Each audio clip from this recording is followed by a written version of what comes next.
Chapter 1. When Lightning Strikes. The storm hit Seattle like the wrath of forgotten gods, turning the night sky into a canvas of electric fury. Rain lashed against the floor-to-ceiling windows of the penthouse office as Evelyn Harper pressed her forehead against the cool glass, watching the city blur into watercolor streaks below. Miss Harper. The voice behind her was smooth as aged whiskey, with an edge that made her spine straighten. "I wasn't expecting you." She turned slowly, her heart hammering against her ribs. Dominic Blackthorne stood in the doorway of his private office, all 6 feet 4 inches of him radiating the kind of power that came from owning half of Seattle's skyline.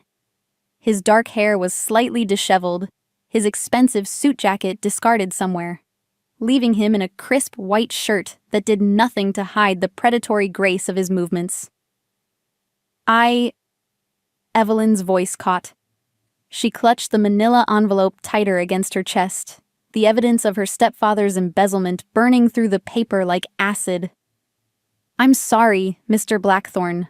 I know it's late, but I had to." "You're soaked." His amber eyes swept over her, taking in her rain-soaked dress, her hair plastered to her skull, the way she was shivering despite the office's warmth.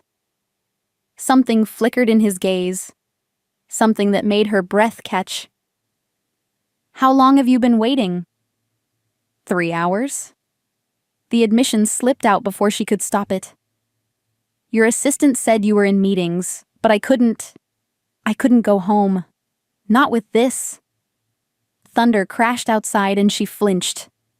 Dominic's jaw tightened, and he moved closer with fluid steps that reminded her of a predator stalking prey.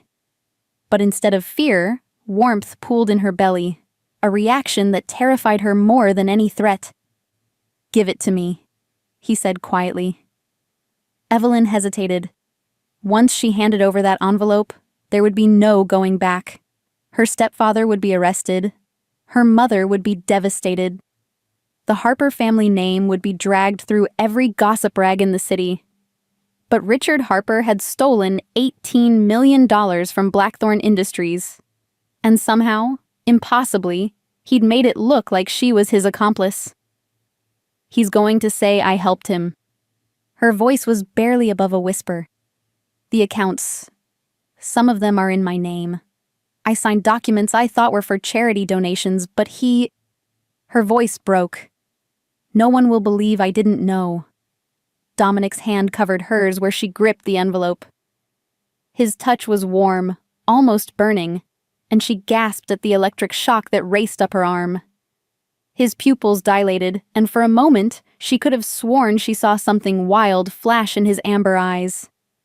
"I believe you," he said, his voice rougher than before. "Why?" Tears she'd been holding back for weeks finally spilled over. "You barely know me. I'm just your head of marketing. Why would you..." "Because I can smell the truth on you." The words were so quiet she almost missed them. Almost. "What?" He released her hand so quickly she stumbled. "I said I can see the truth in you." But his voice was strained now, and he'd stepped back, putting distance between them. "Your heart rate, your body language. You're terrified but not guilty." Evelyn stared at him. In the 2 years she'd worked for Blackthorne Industries, she'd seen Dominic Blackthorne in boardrooms full of sharks, never once losing his composure. She'd watched him dismantle competitors with surgical precision, his voice never rising above a conversational tone. But now he looked like he was barely holding himself together. "Mr. Blackthorne?" She took a step toward him. "Are you all right?" "Don't!" The word came out as a growl, and her eyes widened. "Don't come any closer, Evelyn." The way he said her name, like it was being torn from his throat, made her pulse skip. She should have been frightened. Any sane woman would have been frightened. But all she felt was an inexplicable urge to close the distance between them, to offer comfort she didn't understand. Lightning illuminated the office, And in that split second of brilliant light, she saw something impossible. Dominic's eyes weren't amber anymore. They were gold, glowing with an inner fire that had nothing to do with the storm outside. The envelope slipped from her nerveless fingers, documents scattering across the marble floor. "Your eyes," she breathed. "Fuck." He turned away, bracing his hands against his desk. The muscles in his shoulders were rigid, his breathing harsh. "You need to leave. Now." "No." The words surprised them both. Evelyn stepped closer, her bare feet silent on the cold marble. "Something's wrong. Let me help you." "You can't help me." His laugh was bitter, desperate. "Christ, you have no idea what you're walking into." "Then tell me." Another crash of thunder, closer this time. The lights flickered, and in the momentary darkness she heard something that made her blood freeze, a low, rumbling growl that didn't sound entirely human.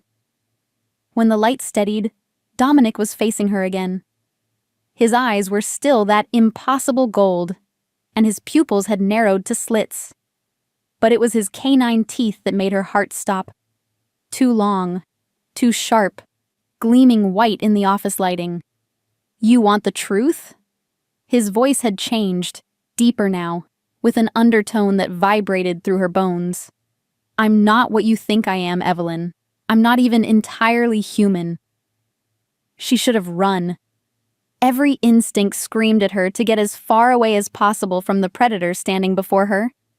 Instead, she found herself moving closer, drawn by something primal and inexplicable. "What are you?" she whispered. His smile was all teeth and danger. "Your worst nightmare, or your salvation. I haven't decided which yet." The storm raged harder, as if responding to the tension crackling between them.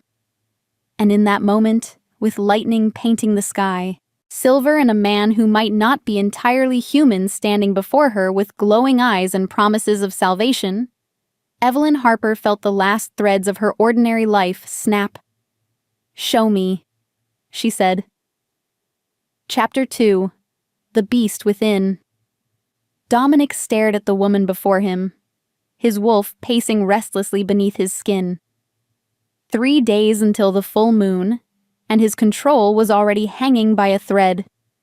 Having Evelyn Harper in his office, her scent filling every corner of the space, was pushing him toward a precipice he'd spent 15 years learning to avoid. "You don't know what you're asking," he warned, but even as he spoke, his body was betraying him. His muscles were shifting, bones beginning to lengthen, and the familiar burn of transformation prickled along his spine. Evelyn took another step closer, and his resolve cracked. She smelled like rain and roses and something uniquely her, something that called to every predatory instinct he possessed. His wolf wanted to claim her, mark her, make her his in the most primal way possible. "You're in pain," she said softly, and her hand lifted toward his face. "Don't." But her fingertips brushed his cheek, and the touch sent shockwaves through his entire system. His eyes rolled back, a shudder running through his massive frame. The change hit him like an avalanche. His designer shirt split at the seams as his shoulders broadened. His spine elongated with audible pops. His face began to stretch, jaw extending as his teeth grew longer and sharper. Golden fur sprouted along his arms and neck, and his hands curved into claws that could tear through steel. But he held on to enough humanity to stop the shift before it completed. Half man, half wolf, he stood before her, a creature of nightmares and fevered dreams. Evelyn should have screamed, should have run, should have fainted at the very least. Instead, she stepped closer. "You're beautiful," she breathed. A growl rumbled from deep in his chest, part disbelief, part desperate hunger. "I'm a monster." "No." Her hand touched his face again, fingers trailing through the golden fur that covered his cheek. "You're magnificent." The wolf in him preened at her words, but the man fought against the praise. He caught her wrist, his claws careful not to break her delicate skin. "You don't understand. I could kill you without meaning to. My kind. We're not safe to be around humans." "Your kind?" She tilted her head, studying him with an intensity that made his wolf want to howl. "There are others?" "Dozens. Hundreds." He forced himself to release her wrist, stepping back until he hit his desk. "We live hidden among you, pretending to be human. But we're predators, Evelyn. Alpha predators. And you?" His golden eyes fixed on hers. "You smell like mine." The words hung between them like a confession and a threat. Evelyn's pulse fluttered at her throat, and he could hear her heart racing, could smell the arousal mixing with her fear. It was intoxicating and terrifying in equal measure. "I don't understand," she said. "Neither do I." He laughed, the sound bitter. "In all my 34 years, I've never reacted to a human this way. Never felt the mating call with anyone, let alone someone so fragile, so... fragile." Her eyes flashed. "I've survived 28 years of Richard Harper's psychological abuse. I've built a career in a male-dominated industry while fighting anxiety attacks that made me think I was dying. I've held together a family that would have fallen apart without me. Don't you dare call me fragile." The fire in her voice made his wolf sit up and take notice. This wasn't just attraction. This was recognition. His beast had found its match, and she wasn't backing down. Slowly, carefully, he let the change reverse. His bones shortened, his fur receded, his face returned to human proportions. But his eyes remained gold, and his canine teeth stayed slightly extended. Some changes, once triggered by a potential mate, couldn't be fully suppressed. "You're right," he said quietly. "I'm sorry. But that doesn't change what I am. What this is." He gestured between them. "The connection you're feeling? It's not natural. It's supernatural, biological. My wolf has chosen you as his mate, and that means... That means what, exactly?" The question hung in the air as another bolt of lightning split the sky.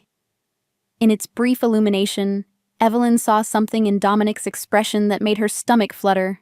Possession, hunger, and something that looked dangerously like love. "It means," he said slowly, "that I will never be able to let you go. My wolf will track you to the ends of the earth. He'll kill anyone who tries to harm you. He'll claim you in ways that go beyond human understanding." His voice dropped to a whisper. "And he'll make you need him the same way he needs you." Evelyn's breath caught. "That's impossible." "Is it?" He moved closer, his movements fluid despite his size. "Tell me you haven't felt it, Evelyn. The pull. The way your skin burns when I'm close. The way your pulse jumps when I say your name." He was close enough now that she could feel his body heat, smell the cedar and musk scent that seemed to emanate from his skin. "Tell me you haven't been dreaming about things that should terrify you?" She had been. For months, she'd been plagued by dreams of running through dark forests, of amber eyes watching her from the shadows, of strong hands and claiming touches that left her gasping awake in her empty bed.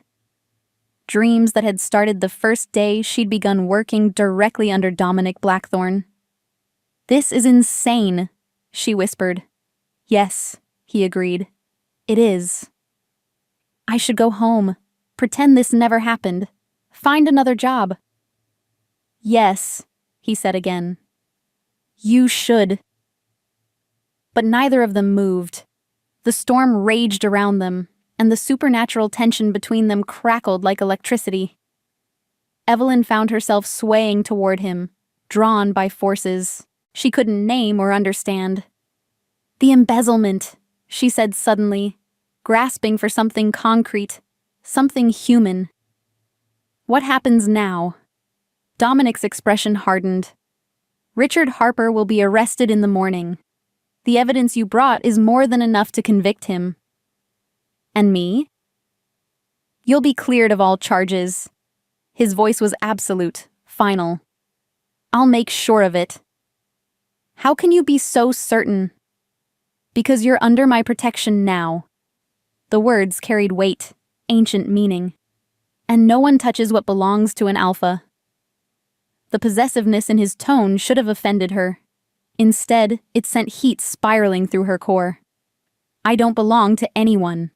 No, he agreed. Not yet. The two words held promise and threat in equal measure. Evelyn stared up at him, this man who was more than a man, this predator who looked at her like she was both salvation and prey. She thought of her empty apartment, her destroyed reputation, her family that would turn their backs on her the moment Richard was arrested. She had nothing left to lose. What happens if I stay? She asked. Dominic's eyes flared brighter. Everything changes. There's no going back. And if I leave? His jaw clenched. I'll let you go. But the bond, it'll tear us both apart. Slowly. Thunder crashed directly overhead, and the lights went out completely. In the darkness, she heard him move, felt his presence like heat against her skin. When lightning illuminated the office again, he was inches away, his eyes the only light in the darkness. Choose, Evelyn, he said quietly, but choose knowing that either way, your life as you knew it is over. She reached up, her hand finding his face in the dark. His skin was burning hot, and she could feel the barely contained power thrumming beneath the surface. Then I choose the unknown, she whispered. His growl was approval and hunger combined. God help us both. Chapter 3. Crossing the Threshold. The power in Dominic's penthouse flickered back to life just as his mouth crashed down on hers. Evelyn's gasp was swallowed by his kiss. Fierce, claiming, desperate. His hands spanned her waist, lifting her effortlessly onto the edge of his mahogany desk, scattering the scattered embezzlement documents to the floor. Evelyn, he growled against her lips, her name a prayer and a curse. His control was fracturing, the wolf clawing at his consciousness with increasing urgency. The taste of her, rain-sweet and uniquely feminine, was driving him to madness. Her fingers tangled in his dark hair, and she pulled him closer, surprising them both with her boldness. For the first time in months, maybe years, she felt alive. The fear that had been her constant companion since discovering Richard's betrayal was replaced by something far more dangerous, wild, reckless desire. This is crazy, she breathed against his mouth. Completely insane, he agreed, his hands sliding up her ribs to cup her face. His thumbs traced the high arch of her cheekbones, and his expression was wonder mixed with torment. I shouldn't want you this much. Shouldn't need you like this. But you do. But I do. His admission was rough, torn from somewhere deep in his chest. My wolf has been going insane for months. Every time you walk into a meeting, every time you smile at me in the hallway, I thought I was losing my mind. Months. Evelyn's heart skipped. This has been happening to you for months. Since the day you started working directly under me. His laugh was harsh. Do you remember? The budget meeting in March. You wore that blue dress, and when you leaned across the table to show me the quarterly projections. He shook his head. My wolf nearly lost it. I had to leave the building and run 20 miles in Discovery Park just to regain control. She remembered that day. Remembered how he'd suddenly excused himself from the meeting. How his assistant had made vague excuses about an emergency call. She'd gone home feeling like she'd done something wrong, like she'd somehow offended the most powerful man in the city. I thought you hated me, she admitted. I was trying to protect you. His forehead touched hers. From this, from me, from what I am. Lightning split the sky again, closer now, and the building trembled slightly. Dominic's head snapped up, his nostrils flaring as if scenting the air. His entire body went rigid. "What is it?" Evelyn asked. "We're not alone." His voice had changed, carrying the dangerous undertone she was beginning to recognize as his wolf speaking. "Someone's in the building!" As if summoned by his words, the elevator chimed. Heavy footsteps echoed down the marble hallway outside his office, accompanied by low voices that carried an undercurrent of barely controlled aggression. Dominic cursed, helping Evelyn down from the desk and positioning himself between her and the door. "Stay behind me. Whatever happens, don't run. Running triggers their hunting instincts." "There?" Fear spiked through her arousal. "There are more of you here?" "My pack." His eyes had gone full gold again, and she could see the tension coiled in every line of his body. "They can sense what's happening between us." The office door burst open without ceremony. 3 men strode in, and Evelyn immediately understood why Dominic had warned her not to run. These weren't just men. They were apex predators wearing human skin, and the air around them practically vibrated with barely leashed violence. The first was a mountain of a man with coal-black hair and scars across his throat that looked like claw marks, his dark eyes fixed on Evelyn with unconcealed hostility. The second was lean and sharp-featured, with prematurely gray hair and pale eyes that missed nothing. The third was younger than the others, with sandy brown hair and a deceptively boyish face that didn't quite hide the predator underneath. "Alpha," the scarred one said, his voice a low rumble. "We need to talk." "Marcus," Dominic's voice carried absolute authority. "You're out of line." "Am I?" Marcus's gaze flicked to Evelyn, and she felt like a rabbit being assessed by a wolf. "The whole pack can feel it, Dom. The mating heat. You're calling to a human." "Careful," Dominic warned, and the temperature in the room seemed to drop 10 degrees. "Very careful." The gray-haired man stepped forward, his movements liquid smooth. "Dominic, we've been friends for 15 years. I've followed you through 3 pack wars and a dozen territorial disputes. But this..." He shook his head. "This could destroy us." "Lucas? She's human, Dom. Fragile. Weak. How long before she breaks under the pressure? How long before she runs screaming to the authorities about what we are?" His pale eyes were sympathetic, but implacable. "You know the laws. You know what the council will do if they find out an alpha has bonded with a human."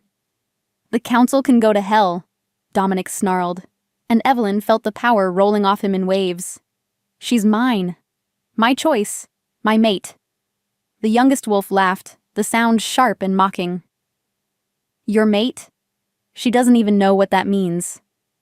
Look at her, Alpha. She's terrified." All eyes turned to Evelyn, and she realized they were right. She was terrified, but not for the reasons they thought. She was terrified of the way her body responded to Dominic's protectiveness, terrified of how right this felt despite being completely insane. "I'm not afraid of him," she said quietly, surprising them all by speaking. "I'm afraid of myself." Marcus snorted. "Pretty words. But when the full moon comes in 3 days, when he shifts completely and his wolf takes control, will you still be standing there talking about not being afraid?"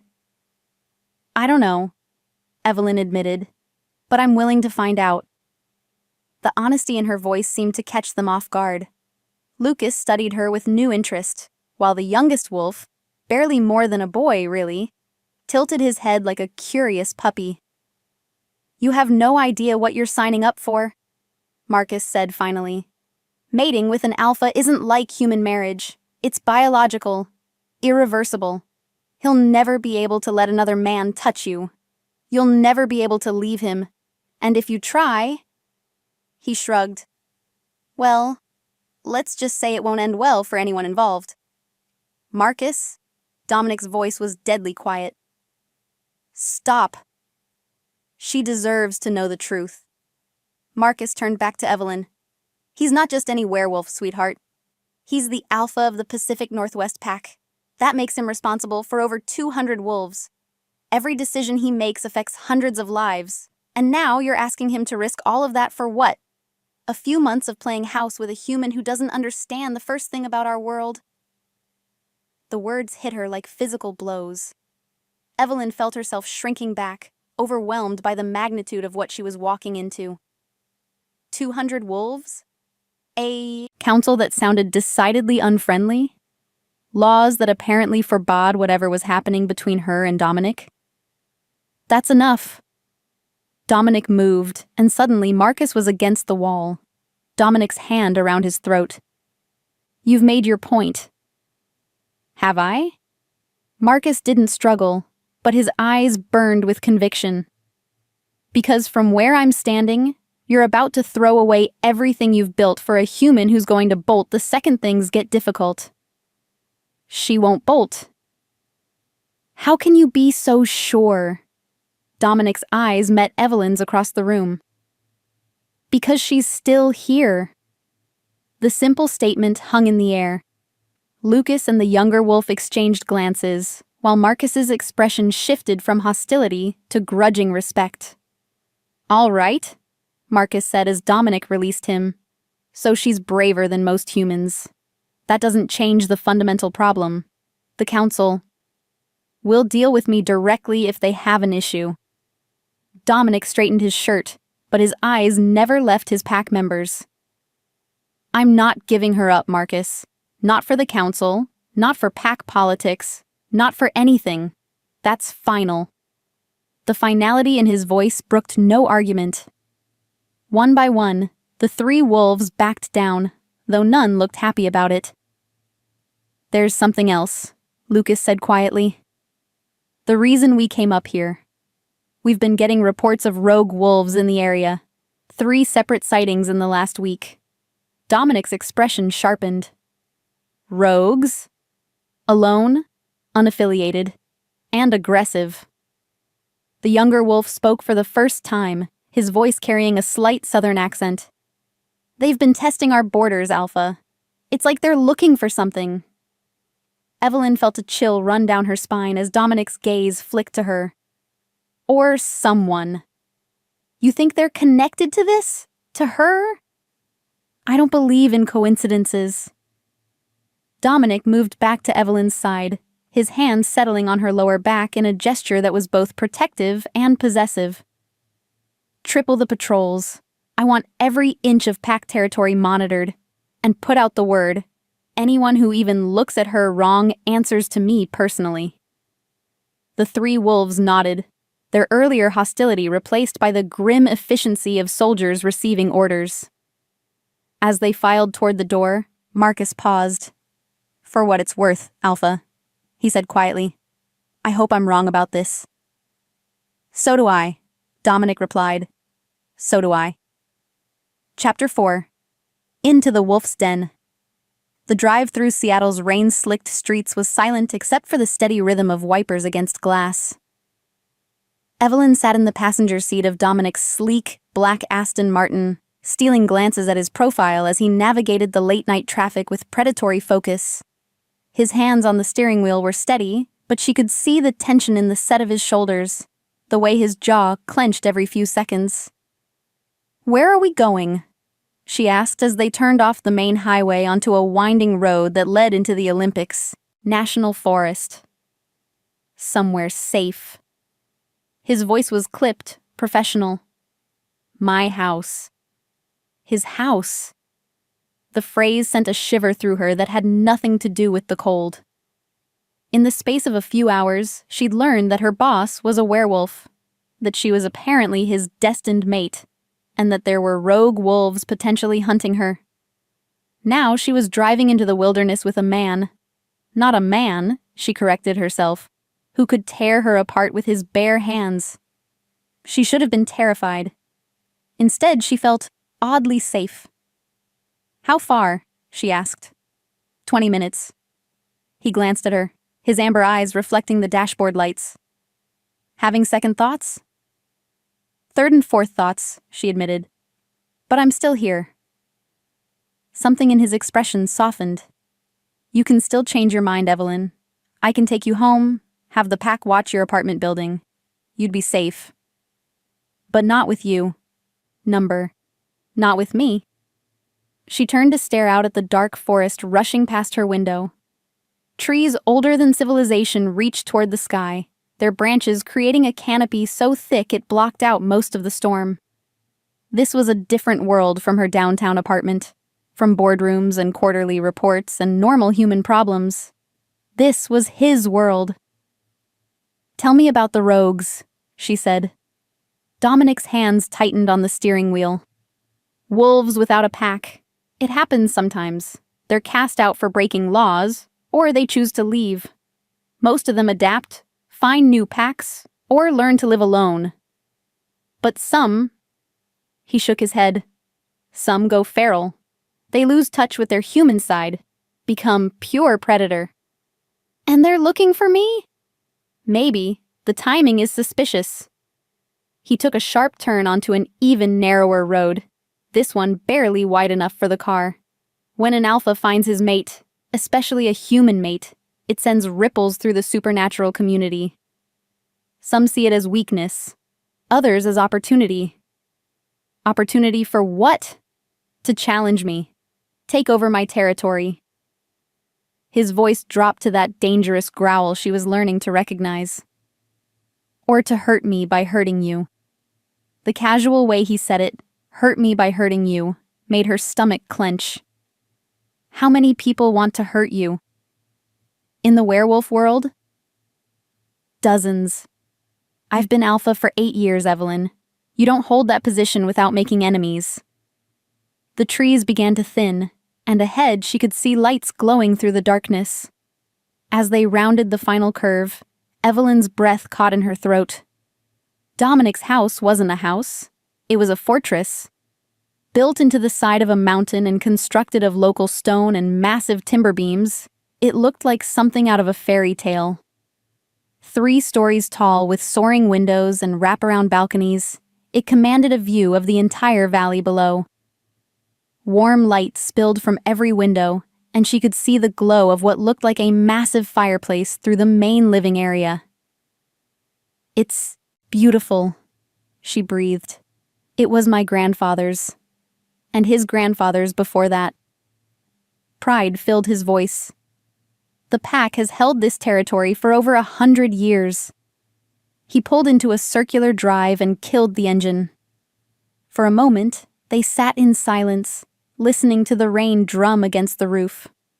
Then Dominic turned to her, his expression serious.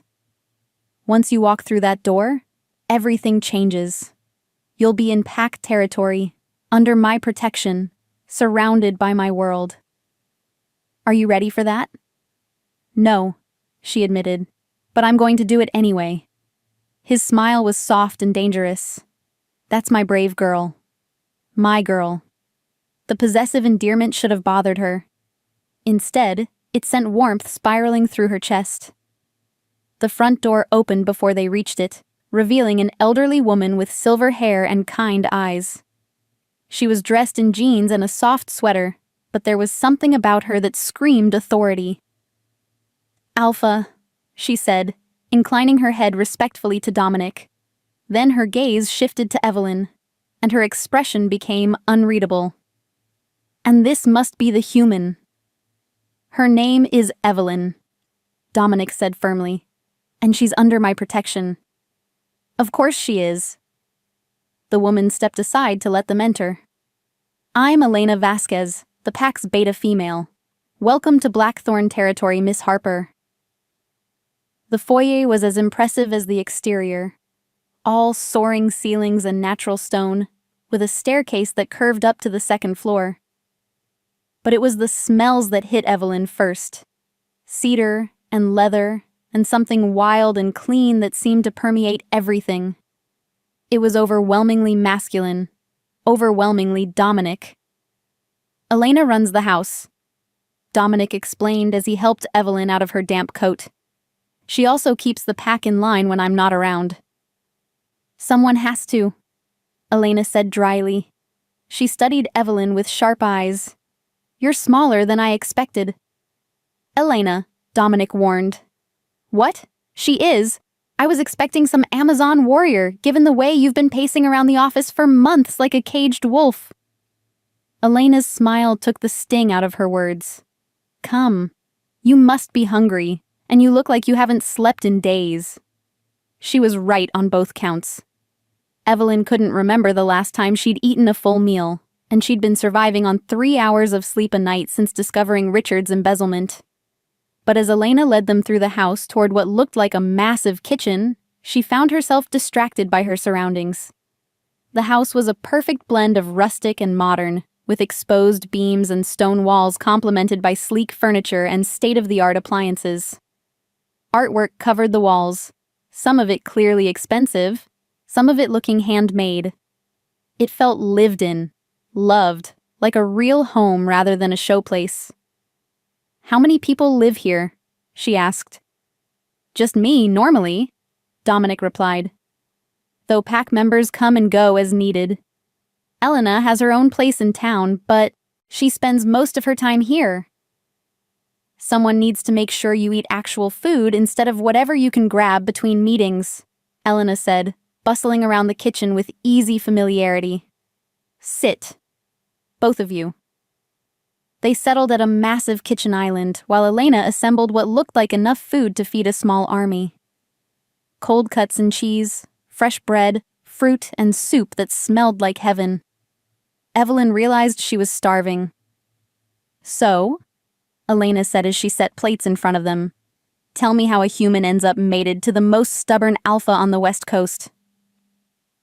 Elena. It's a valid question. Elena fixed Dominic with a look that could have melted steel. She needs to understand what she's gotten herself into. And don't think I don't know you've been keeping secrets, Dominic Blackthorne. I can smell the mating bond on both of you. Evelyn nearly choked on her soup. You can smell it. Werewolf senses, dear. We can scent emotions, lies, arousal. Elena's smile was wicked. Among other things. Elena, I swear... Oh, calm down. She needs to know these things. Elena turned back to Evelyn. The point is, when an alpha finds his mate, the whole pack knows. It changes his scent, his behavior, his priorities. And when that mate is human... She shrugged. Well, let's just say it's complicated. Complicated how? Evelyn asked. Elena and Dominic exchanged a look that seemed to carry an entire conversation. Finally, Elena sighed. There are laws, dear. Old laws. The supernatural community has rules about interaction with humans, mostly to keep our existence secret. Mating with a human. It's not technically forbidden, but it's heavily discouraged. By who? The Supernatural Council. They govern all the non-human communities. Werewolves, vampires, witches, fae. Their job is to maintain the balance, keep the peace between species, and above all, keep humans from learning about us. Evelyn set down her spoon, her appetite suddenly gone. And they have a problem with Dominic choosing a human mate? They have a problem with anything that might expose our world to human scrutiny, Elena said gently. And an alpha's mate becomes very visible very quickly. There are ceremonies, pack obligations, social functions. You'd be thrust into a world where everyone would be watching, waiting for you to make a mistake that proves humans can't be trusted with our secrets. The weight of it settled on Evelyn's shoulders like a lead blanket. She'd thought her problems were complicated before. Embezzlement charges and family betrayal seemed almost quaint compared to supernatural politics and ancient laws. I can't ask him to risk all of that, she said quietly. His pack, his position... You're not asking, Dominic said firmly.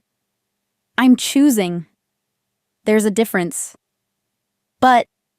No.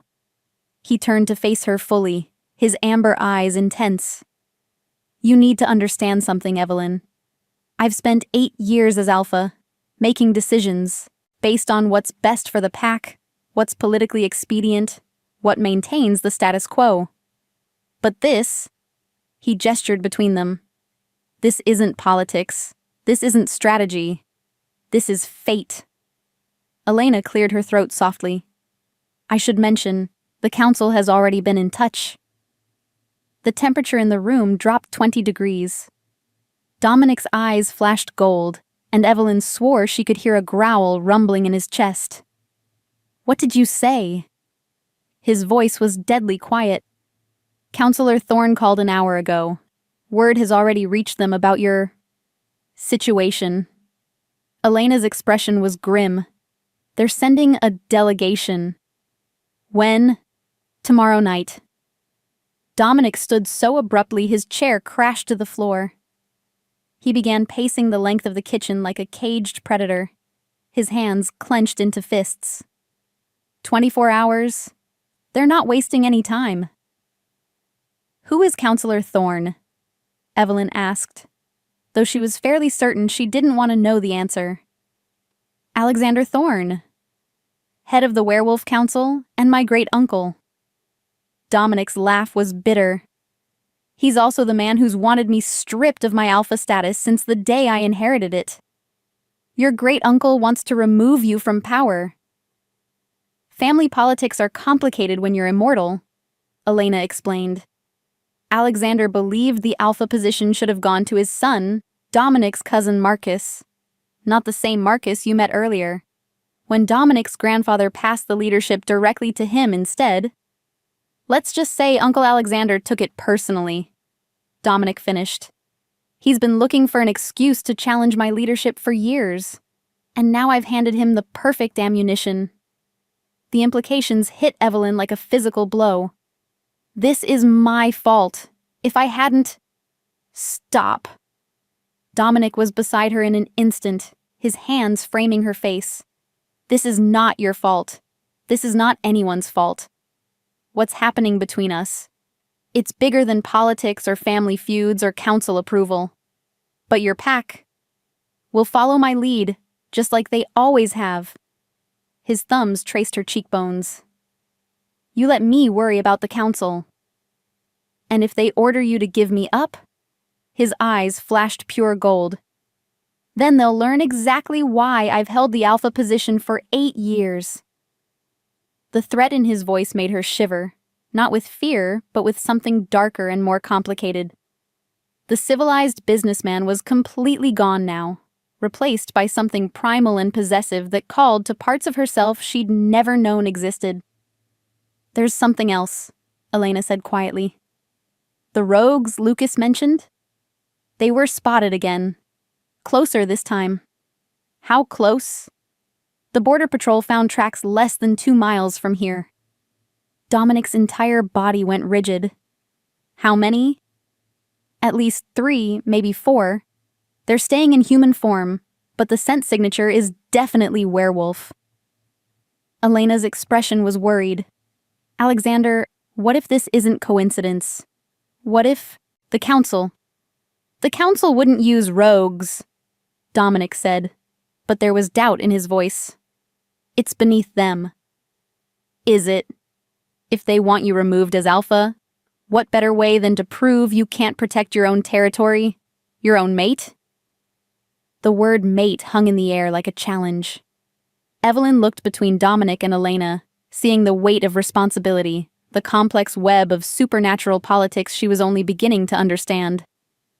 Maybe I should go, she said quietly. Leave Seattle.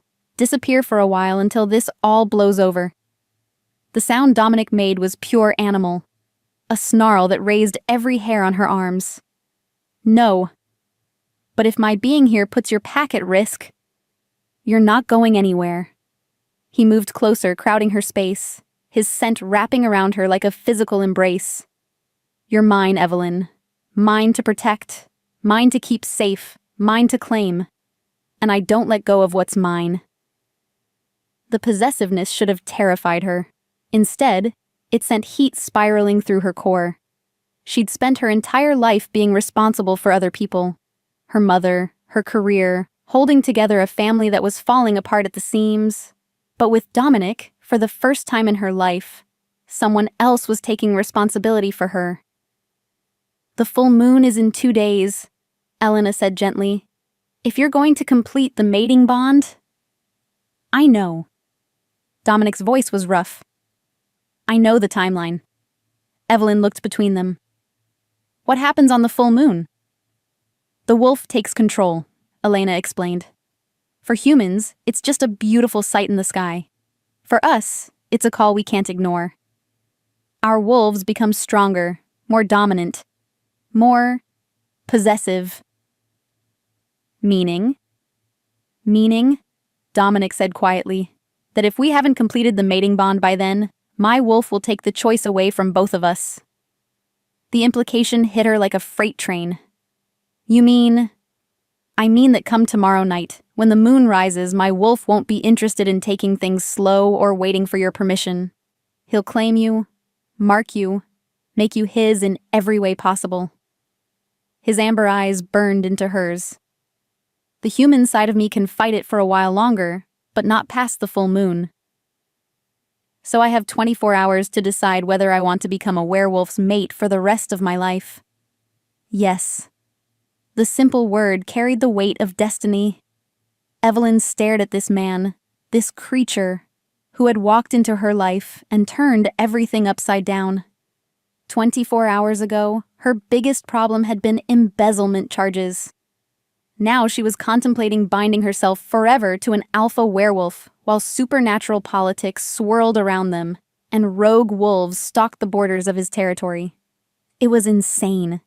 It was impossible. It was the first time in her life she'd felt truly, completely alive. Show me, she said suddenly. Show you what? Your world, your pack, everything I'm choosing between. She stood, decision crystallizing in her mind. If I'm going to make this choice, I want to make it with all the information.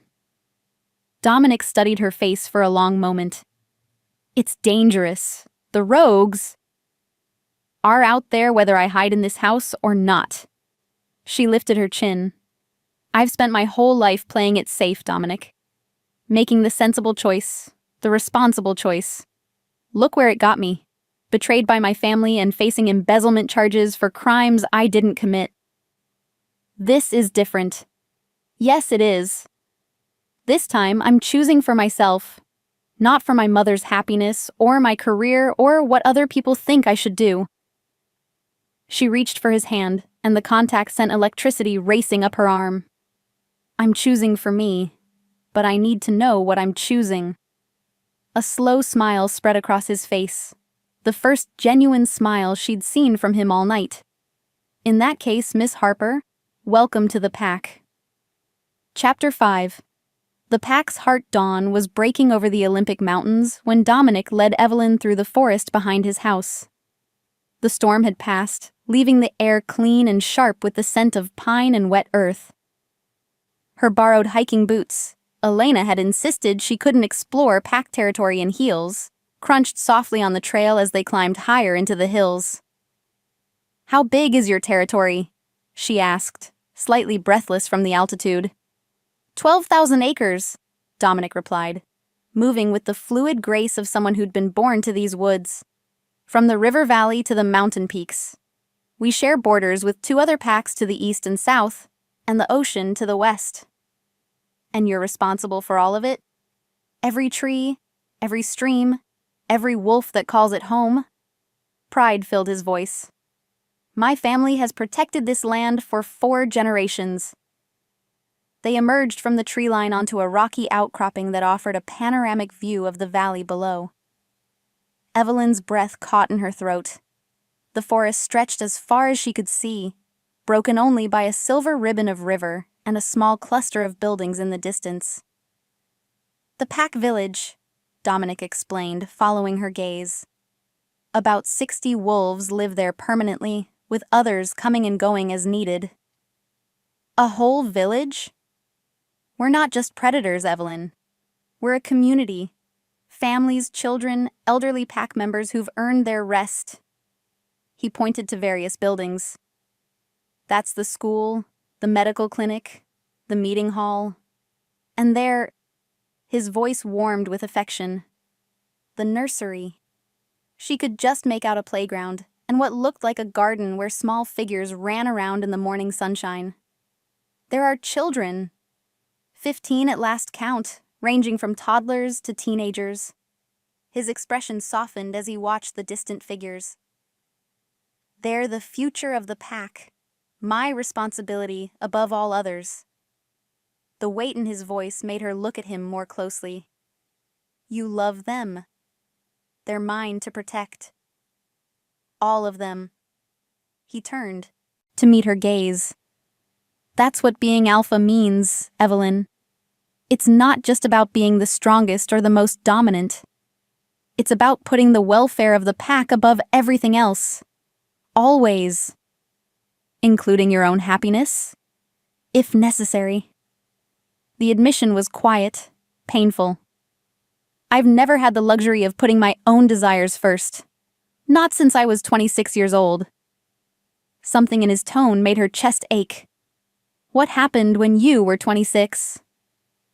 My grandfather died, suddenly, without warning. His jaw tightened. He'd been training my cousin Marcus to take over. Marcus was older, more experienced, had been groomed for the position since childhood. But with his dying breath, he named me as his successor. Why you instead of Marcus? I've wondered that myself for 8 years. He was quiet for a long moment, staring out over his domain. Maybe because Marcus saw the position as his right, while I saw it as a responsibility. Maybe because my grandfather knew that being alpha would destroy Marcus's gentler nature, while it would forge mine into something stronger. And your family accepted that? His laugh was bitter. Hardly. My great-uncle Alexander challenged the decision immediately. When that failed, he took his grievances to the council. When that failed, he started undermining my authority at every turn. Is that why you've never taken a mate before? Because of the political complications? Partly. He sat down on a flat rock, patting the space beside him. But mostly because I never felt the call. Never met anyone who made my wolf take notice. Evelyn settled beside him, hyper-aware of his warmth in the cool morning air. What's it like? The call? Like being struck by lightning. His amber eyes found hers. Like every instinct you've ever had suddenly aligning toward one person. Like finding the missing piece of yourself you didn't even know was gone. The intensity in his voice made her shiver. And you felt that with me? The moment you walked into that budget meeting in March. His hand covered hers on the rock between them. My wolf went completely silent. Something that had never happened before. And then he roared to life, and all I could think was mine. That must have been terrifying. Terrifying. Exhilarating. Impossible to ignore. His thumb traced circles on the back of her hand. I spent months trying to convince myself it was temporary. That if I kept my distance, maintained professional boundaries, it would fade. But it didn't. It got stronger. Every meeting, every casual encounter in the hallway, every time you smiled at me. He shook his head. My wolf was going insane. I was going insane. A comfortable silence fell between them, broken only by the sounds of the forest waking up around them. In the distance, she could hear what sounded like children laughing, the sound carrying on the morning breeze. What would happen to them? She asked quietly. If the council removes you as alpha, Alexander would install his son as the new leader. Dominic's expression hardened. Marcus is different from me, more traditional. He believes in the old ways, that werewolves are superior to humans, that we should stop hiding and take our place as the dominant species. And you don't? I believe in balance, in protecting what's ours without destroying what's theirs. He gestured toward the distant city, barely visible through the morning haze. Humans outnumber us 1,000 to 1.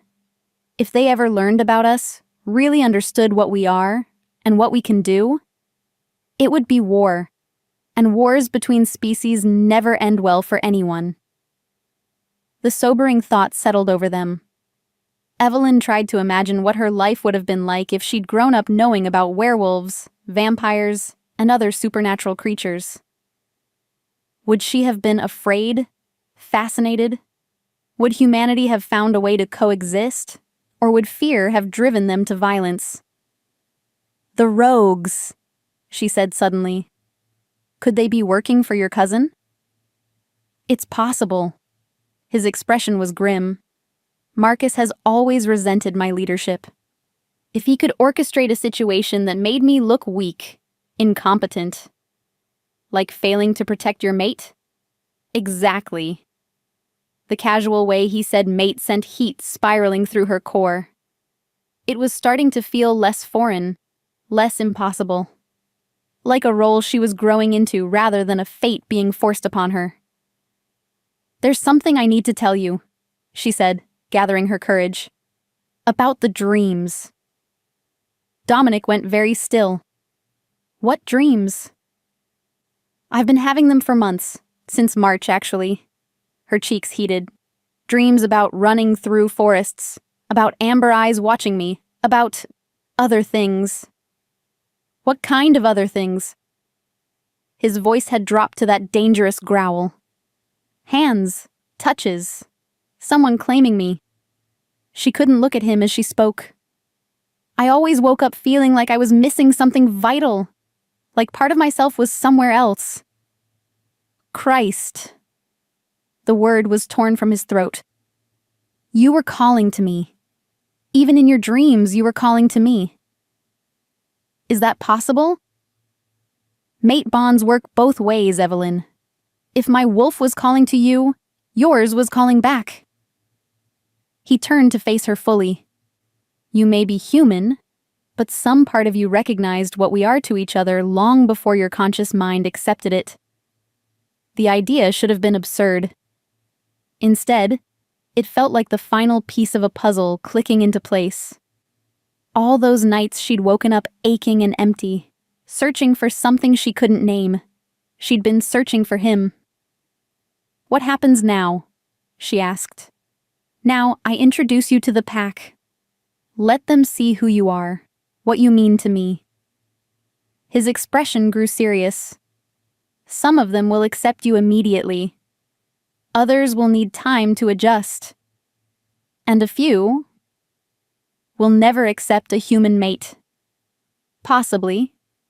He stood, offering her his hand. "But that's their choice to make, just like this is yours." She took his hand, letting him pull her to her feet. The contact sent electricity racing up her arm, and she saw his eyes flash gold in response. 20 hours, he said quietly.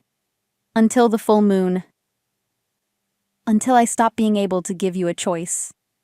His hand tightened on hers. "Are you ready to meet your pack?" Your pack, not my pack or the pack. He was already thinking of her as belonging, as part of something larger than herself. "As ready as I'll ever be," she said. His smile was soft and dangerous. "That's my brave girl." Together they started down the mountain toward the village below, toward a community of werewolves who might become her family or her enemies. The morning sun climbed higher, burning off the last of the storm clouds, and Evelyn felt like she was walking toward her destiny. For the first time in her life, she wasn't afraid of what she might find. Chapter 6: Among the Wolves. The pack village was nothing like what Evelyn had expected. Instead of primitive cabins or cave dwellings, she found herself walking through what looked like a high-end mountain resort. Modern homes built from local stone and timber dotted the landscape, connected by winding paths that followed the natural contours of the land. Gardens bloomed with late summer flowers, and solar panels glinted on rooftops, blending technology seamlessly with nature. "It's beautiful," she breathed. "My grandfather believed we could honor the old ways while embracing the new," Dominic explained as they walked through the village center. "We're not savages, despite what some of the older council members believe." Heads turned as they passed, and Evelyn became acutely aware of the attention they were drawing. Conversations died mid-sentence. Children stopped playing to stare. Adults stepped out of shops and homes, their expressions ranging from curious to concerned to outright hostile. "Alpha," a woman called out, approaching them with confident strides. She was tall and lean, with auburn hair braided back and clothes that suggested she spent most of her time outdoors. Her smile was warm as she greeted Dominic, but cooled noticeably when her gaze shifted to Evelyn. "Sarah?" Dominic nodded. "How are the northern patrols?" "Quiet for now, but we're keeping watch." Her pale green eyes studied Evelyn with uncomfortable intensity. "This must be the human I've been hearing about." "Her name is Evelyn," Dominic said firmly, "and she's under my protection." "Of course she is." Sarah's smile didn't reach her eyes. "Welcome to our territory, Evelyn. I hope you find it educational." The subtle hostility in her tone was unmistakable. Evelyn felt Dominic tense beside her, but before he could respond, a new voice interrupted. "Sarah, that's enough." They turned to see Elena approaching, flanked by an older man with silver hair and kind eyes. He moved with the easy grace of someone comfortable in his own skin, but there was something about his bearing that suggested authority. "Elena?" Sarah inclined her head respectfully. "Dr. Martinez." "Sarah's our head of security," Dominic explained to Evelyn. "She takes pack safety very seriously." "Sometimes too seriously," Dr. Martinez said gently. He offered Evelyn a warm smile. "I'm David Martinez, the pack's physician. And you, I assume, are the young woman who's got our Alpha tied up in knots." "David," Elena warned, but there was affection in her voice. "What?" "It's true. I haven't seen him this off balance since he was a teenager." David's eyes twinkled with mischief. "It's actually quite refreshing." Despite the tension, Evelyn found herself smiling. "It's nice to meet you, Dr. Martinez." "David, please, we don't stand on ceremony here." He gestured around the village. "What do you think of our little community?" "It's amazing," she said honestly. "I expected something more primitive, I guess." Sarah snorted. "Because we're animals?" "Sarah?" Dominic's voice carried a warning that made several nearby pack members step back. "No, it's okay," Evelyn said, surprising everyone by stepping closer to the other woman. "You're right to be suspicious of me. I'm human. I'm an outsider. And my presence here complicates things for all of you. I get that." Sarah blinked, clearly not expecting such directness. "But," Evelyn continued, "I'm not here to hurt anyone or expose your secrets or disrupt your way of life. I'm here because something bigger than both of us is pulling me toward your Alpha, and I'm trying to figure out what that means." "Pretty words," Sarah said, but her tone was less hostile. "But what happens when reality sets in? When you see what he becomes under the full moon? When you realize what being mated to an Alpha actually means?" "I don't know," Evelyn admitted, "but I'm willing to find out." The honesty seemed to surprise Sarah again. She studied Evelyn for a long moment, then nodded slowly. "We'll see."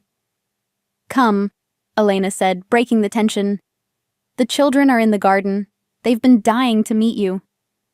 "The children know about me." "Everyone knows about you," David said with amusement. "Pack bonds run deep.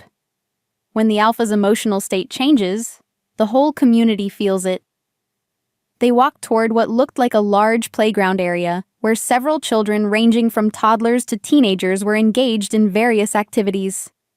As they approached, a little girl with dark curls broke away from the group and ran toward them. "Alpha Dom!" she squealed, launching herself at Dominic with complete confidence that he would catch her. He did, swinging her up in his arms with practiced ease. "Hello, little wolf. Have you been good for Miss Clara?" "Mostly." the girl said with a grin that revealed a missing front tooth. Are you the lady who makes Alpha Dom smell funny? Luna, Elena scolded, but she was fighting back laughter. What?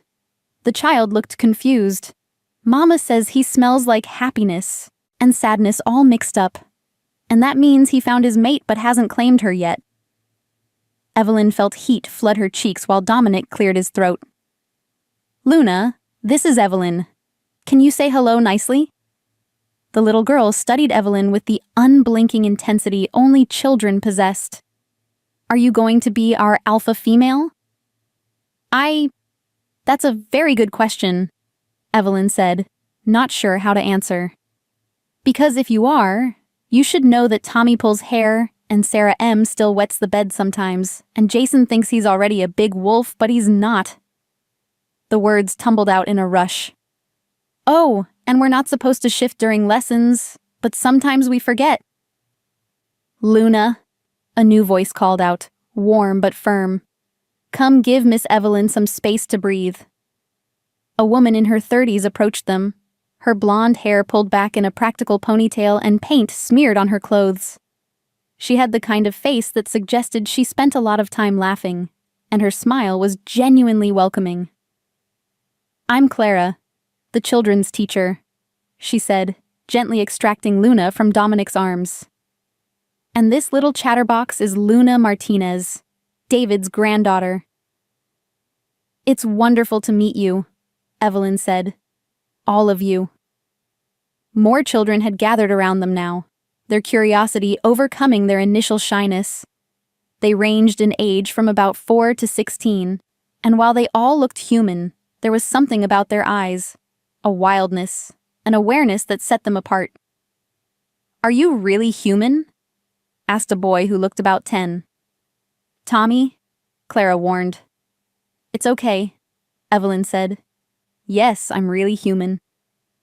But you smell like Pac, said another child, this one a teenage girl with serious dark eyes. How can you smell like Pac if you're human? Evelyn glanced at Dominic, who looked as confused as she felt. I don't know. What do I smell like? The children exchanged glances, then the teenager stepped forward. Like belonging, like family. She tilted her head, studying Evelyn intently. Like someone who's supposed to be here. A strange warmth filled Evelyn's chest. These children, these young wolves who should have been the most suspicious of outsiders, were accepting her with an ease that stunned her. That's because she is, Dominic said quietly, his hand settling on Evelyn's lower back. She's exactly where she's supposed to be. Does this mean we can have a pack party? Luna asked excitedly. With cake and dancing and stories? We'll see, little wolf, Dominic said, but his smile was indulgent.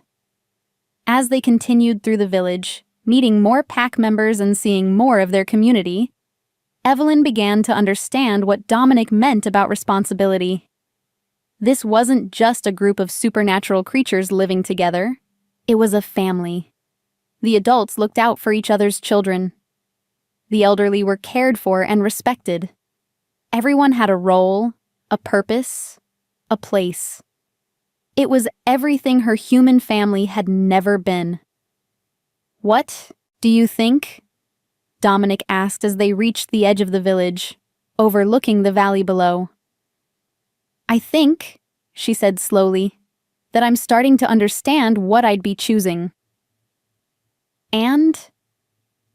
She turned to face him, this man who was more than a man, this alpha who carried the weight of an entire community on his shoulders.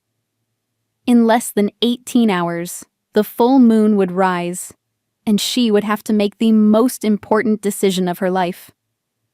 Looking into his amber eyes, surrounded by the warmth and acceptance of his pack, feeling like she belonged somewhere for the first time in her life, the choice was becoming clearer.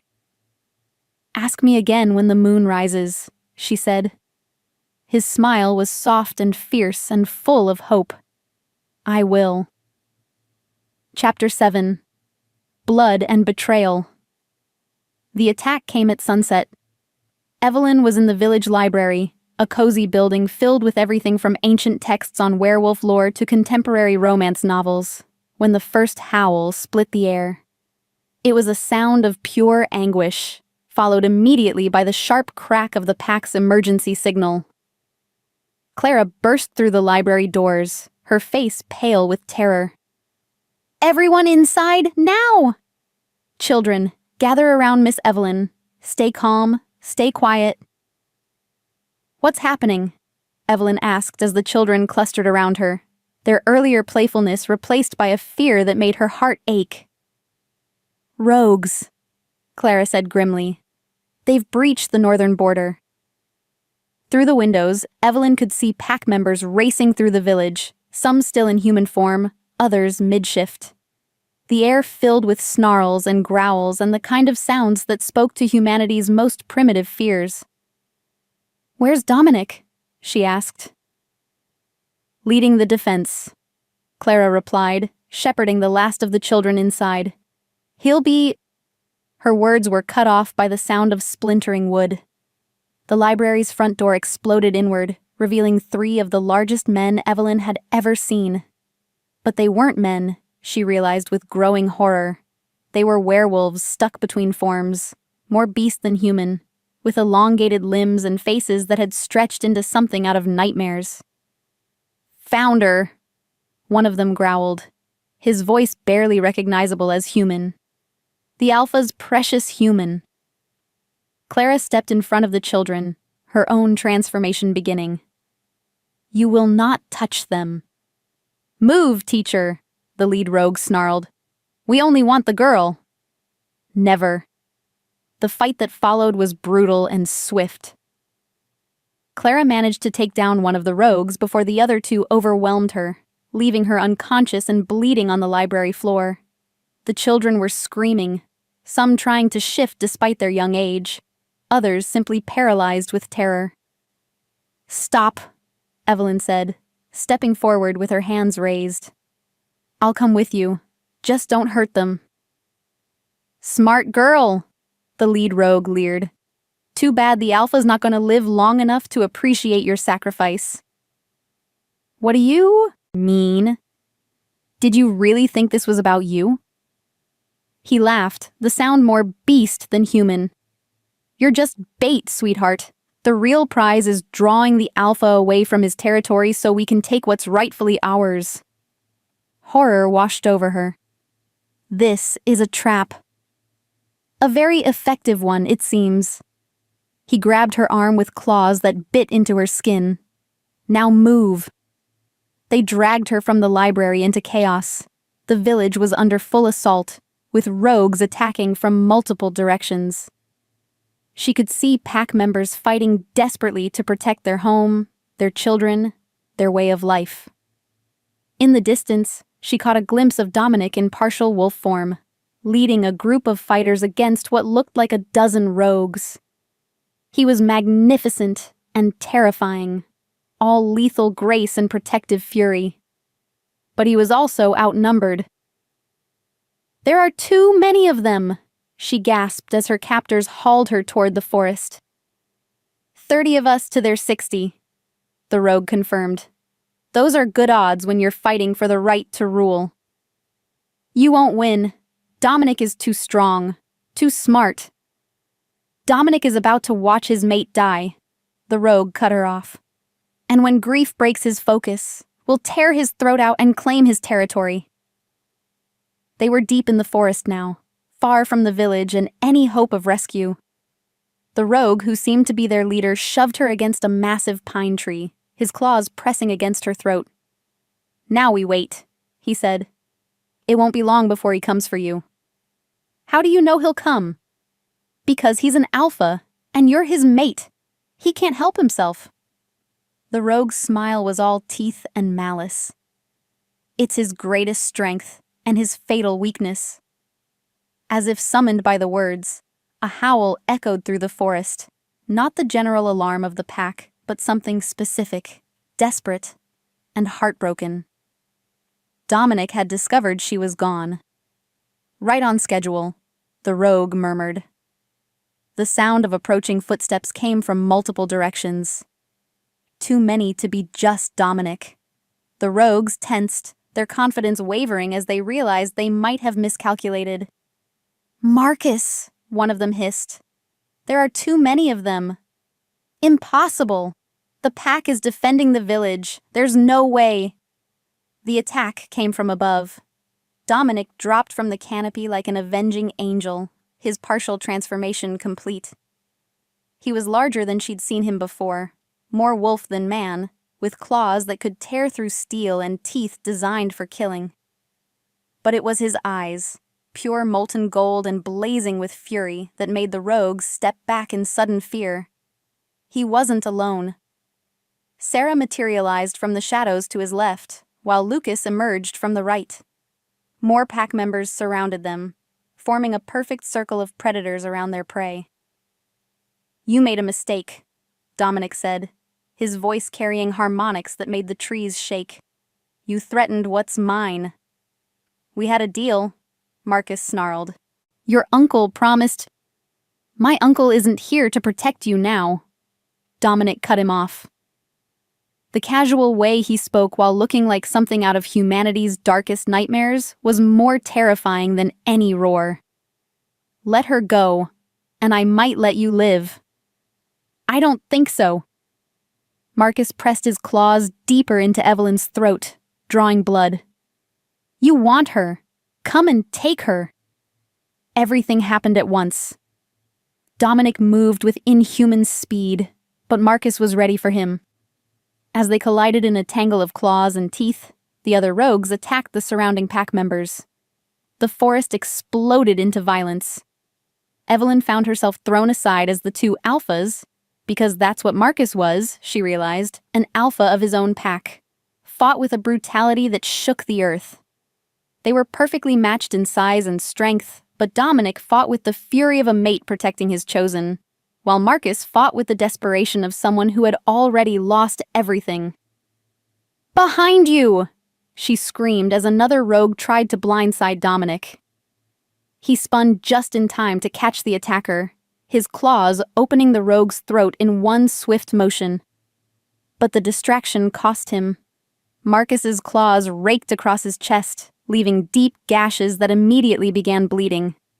"Dominic, stay back," he snarled, not taking his eyes off Marcus. "This is between alphas." "Your pretty human is going to watch you die," Marcus taunted. "And then she's going to watch me claim your territory and your pack." Like hell. The final exchange was swift and decisive. Marcus lunged for what he thought was an opening, but Dominic was ready for him. He caught the rogue alpha mid-leap, his claws finding the vulnerable spot at the base of the throat.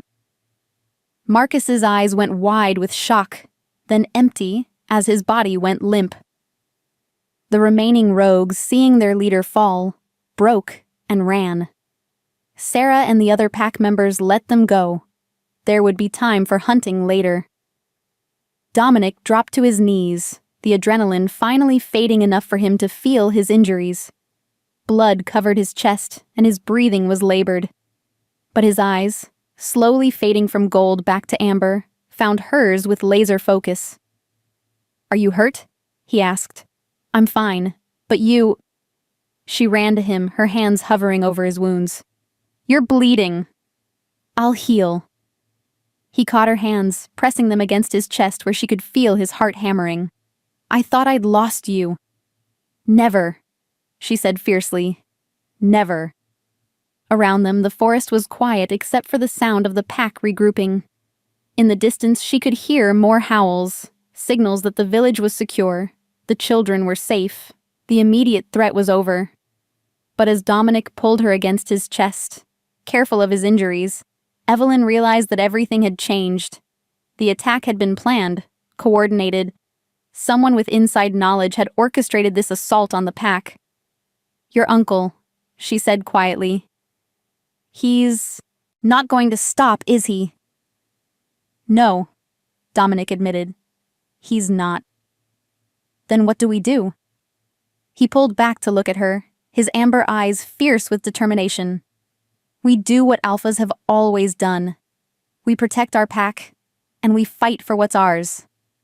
But the council will learn that some bonds are stronger than politics.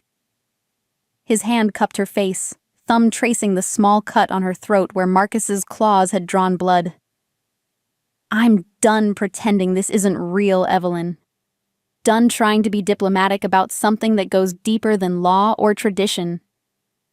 The full moon was rising, visible now through the forest canopy.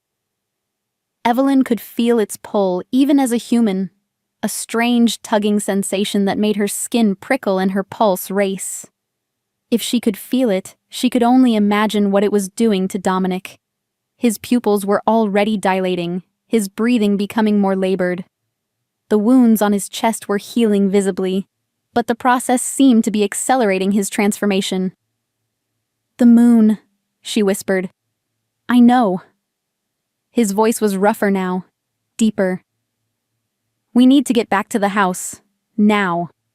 Sarah appeared at his shoulder, her own clothes torn and bloodied from the fight. "Alpha, the village is secure. The children are all safe, though Clara will need medical attention."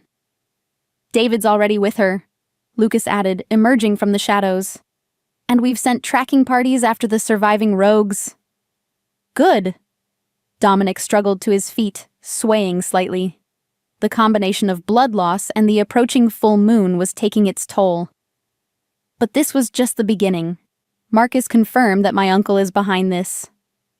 "Then we prepare for war," Sarah said grimly. "No."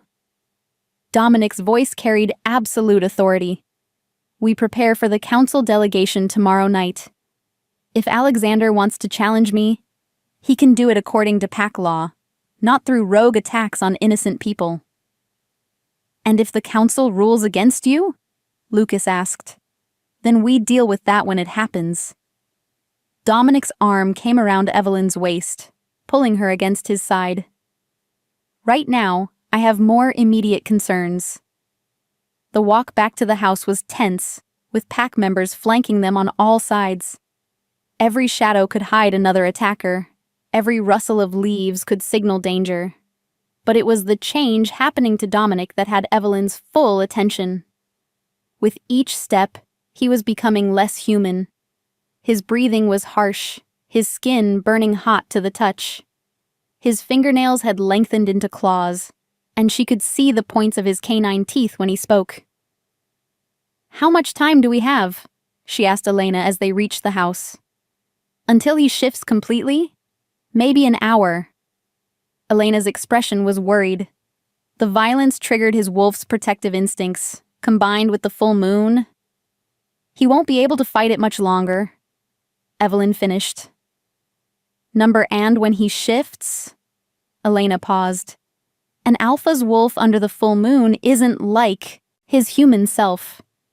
More primal, more possessive. If you're going to complete the mating bond, it has to be your choice. Once his wolf takes control, the choice is gone. The weight of decision settled on Evelyn's shoulders. Around her, pack members were treating their wounds, securing the house, preparing for whatever came next.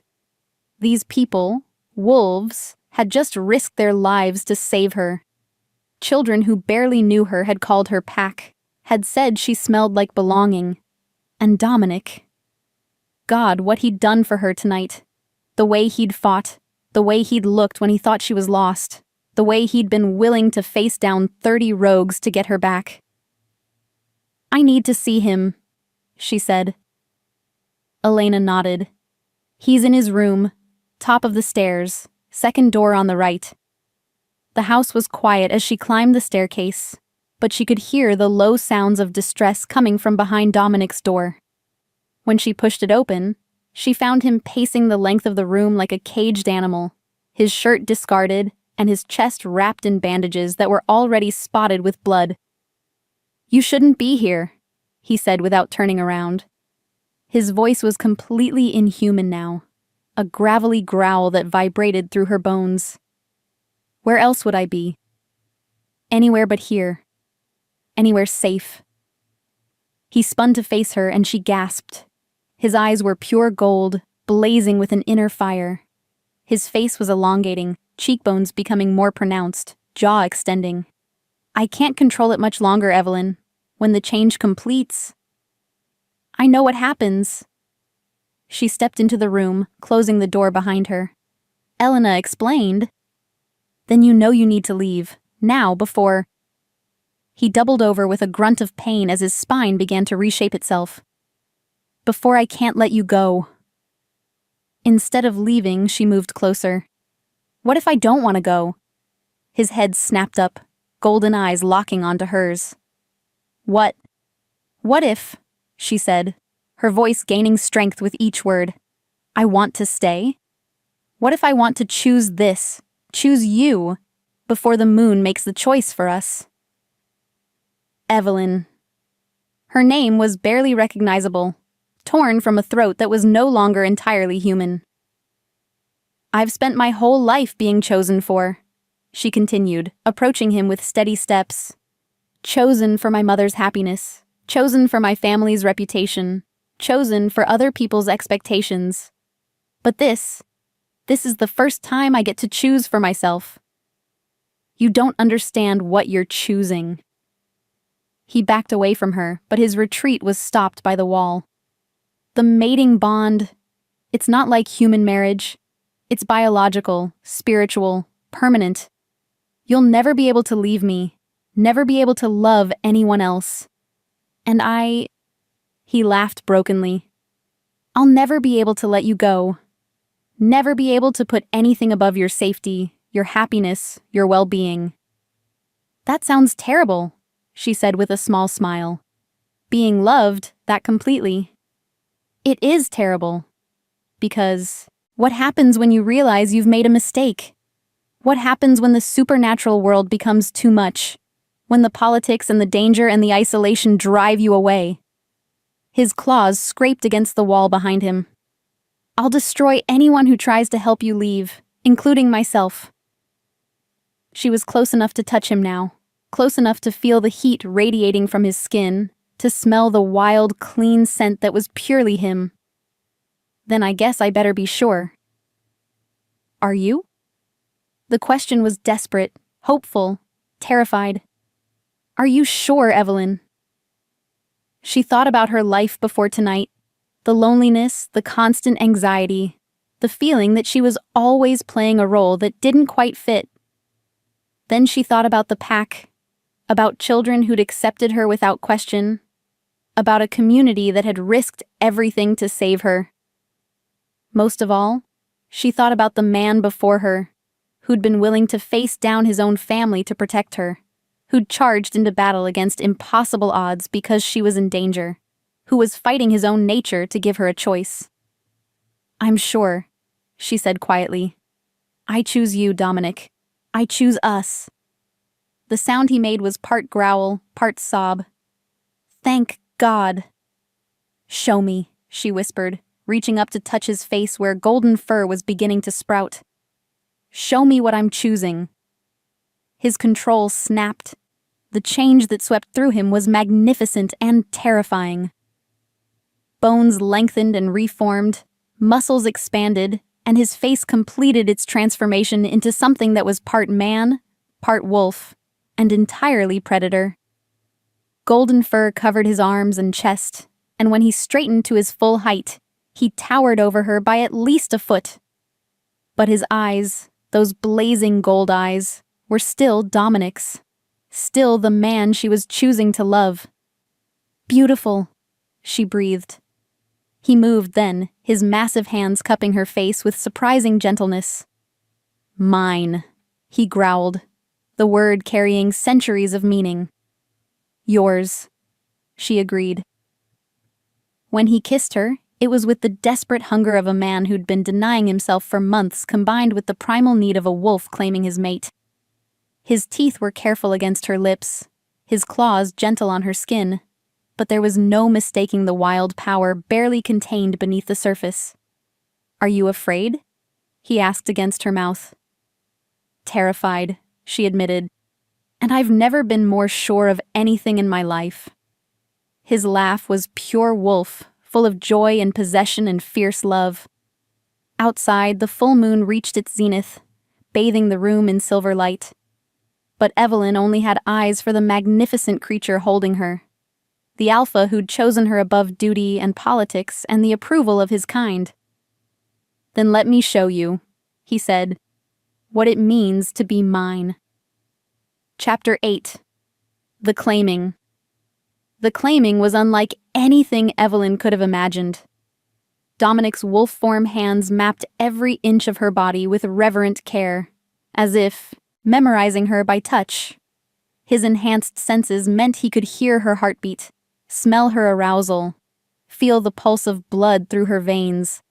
It should have been overwhelming, terrifying. Instead, it was the most cherished she'd ever felt in her life. "I can hear your heart," he murmured against her throat, his voice a rumbling growl that vibrated through her bones. "It's racing." "Good racing or bad racing?" she asked, surprised by her own boldness. "The best kind." His teeth grazed her pulse point, careful not to break the skin. "The kind that means you want this as much as I do." The full moon bathed them in silver light streaming through the floor-to-ceiling windows. Evelyn could feel its pull now, understood why werewolves called it their mistress. It sang in her blood, awakened something primal and wild that she'd never known existed. "Is it always like this?" she gasped as his claws traced the curve of her shoulder. "Never." His golden eyes met hers, blazing with an inner fire. "I've never felt anything like this, Evelyn. Never wanted anyone the way I want you." The admission was raw, honest, torn from somewhere deep in his chest. She could see the truth of it in his face, could feel it in the way his massive frame trembled with restraint. "Then don't hold back," she whispered. Something shifted in his expression, surprise giving way to hunger, restraint cracking under the weight of months of denied desire. "You don't know what you're asking." "I know exactly what I'm asking." Her hands found the planes of his chest, tracing the healing wounds from his fight with Marcus. "I'm asking you to claim me. Completely. The way your wolf needs to." The sound he made was inhuman, desperate. "The bite. I know about the bite." She'd learned enough from Elena and the pack to understand what completing the mating bond meant. "I want it. I want you. All of you." His control shattered. What followed was a claiming in the truest sense of the word.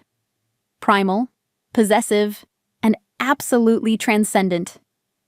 He worshipped her body with hands and mouth and careful teeth, marking her as his in ways that went far beyond the physical. And when the moment came, when the mating bite sealed their bond permanently, Evelyn felt her world explode into sensation and emotion and connection beyond anything she'd ever dreamed possible.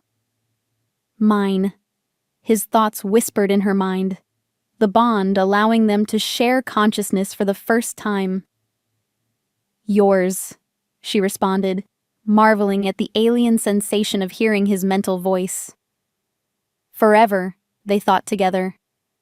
As dawn broke over the Olympic mountains, they lay entwined in Dominic's massive bed, the mating bond humming between them like a living thing. Evelyn could feel his emotions as clearly as her own: satisfaction, joy, fierce protectiveness, and love so deep it took her breath away. "No going back now," he murmured against her hair, his voice hoarse from the night's claiming. "Good." She traced lazy patterns on his chest, still marveling at the way he'd returned to fully human form as the moon set. "I don't want to go back." "Even knowing what's coming? The council delegation, the politics, the challenges we'll face?" She lifted her head to look at him, this man who was now bound to her in every way that mattered. The bite mark on her shoulder throbbed with pleasant soreness, proof of their bonding, visible even to other supernatural creatures. "Especially knowing what's coming," she said firmly, We're stronger together, Dominic. Let them come. His smile was soft and fierce and full of love. That's my mate. Mate. The word no longer felt foreign or impossible. It felt like coming home. A soft knock on the door interrupted their post-claiming contentment. Alpha, Elena's voice called from the hallway. I'm sorry to disturb you, but we have visitors. Dominic tensed, his protective instincts immediately on high alert. The council? Number local authorities. It seems someone reported the disturbance last night. Evelyn felt ice flood her veins. Police? Worse, Elena said grimly. FBI. Chapter 9. Dangerous Revelations. The FBI agents waiting in Dominic's living room were not what Evelyn expected. Instead of the stereotypical suited bureaucrats, she found herself facing a woman with silver-streaked hair and knowing eyes, accompanied by a younger man whose stillness suggested he was far more dangerous than he looked. Agent Morrison, Dominic said coolly as they entered the room. To what do I owe the pleasure? Cut the act, Blackthorn. Agent Morrison's voice carried an authority that made Evelyn step closer to Dominic instinctively. We know what you are. The words hung in the air like a death sentence. Beside her, Evelyn felt Dominic go completely still. Not the relaxed stillness of a resting human, but the predatory freeze of a wolf deciding whether to run or attack. I'm a businessman, he said carefully. Chief Executive Officer of Blackthorn Industries. You're also the alpha of the Pacific Northwest Werewolf Pack, the younger agent said matter-of-factly. Just like Agent Morrison here is a vampire, and I'm a witch. Evelyn's world tilted sideways. What? Agent Morrison smiled, revealing fangs that definitely hadn't been there a moment ago. Supernatural Crimes Division, Miss Harper. We handle the cases that regular FBI wouldn't understand. There's a supernatural FBI? Evelyn's voice came out as a squeak. Has been since 1952, Morrison replied. Turns out the government figured out we exist a lot sooner than most of the supernatural community realized. They decided cooperation was preferable to extermination. What do you want? Dominic demanded, his arms sliding around Evelyn's waist in a gesture that was both protective and possessive. To clean up the mess from last night, the witch agent, Agent Crawford, according to his badge, said bluntly. 30 rogue werewolves attacking a pack village tends to create quite a bit of evidence. Claw marks, unusual bite patterns, witness reports of unusually large wolves in the area. We handle our own problems, Dominic said. Usually, yes, but when those problems spill over into human awareness, it becomes our job. Morrison pulled out a tablet, swiping through what looked like police reports. 3 hikers reported seeing monsters fighting in the forest.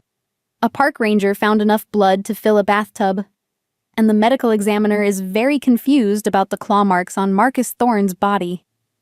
Marcus Thorne? Evelyn looked between Dominic and the agents. He was a Thorne? Alexander Thorne's nephew, Crawford confirmed, which makes this situation politically complicated even by supernatural standards. Morrison's expression grew grim. Alexander is claiming his nephew was murdered by a rogue alpha. He's demanding council intervention and threatening to expose the entire supernatural community if he doesn't get it. Let me guess, Dominic said coldly. He's not mentioning that his nephew led a terrorist attack on a pack village. Terrorist attack? Crawford raised an eyebrow. That's a strong accusation. 30 rogues attacked our territory with the specific goal of killing civilian pack members and kidnapping my mate, Dominic replied, his voice carrying dangerous undertones. They targeted the school, threatened children. What would you call it? The 2 agents exchanged glances. A problem, Morrison said finally. A big one. How big? Evelyn asked, though she was fairly sure she didn't want to know the answer. The council has moved up their delegation, Crawford replied. They'll be here tonight instead of tomorrow. And they're not just coming to discuss your mating bond anymore. They're coming to investigate charges of unlawful killing of a pack alpha.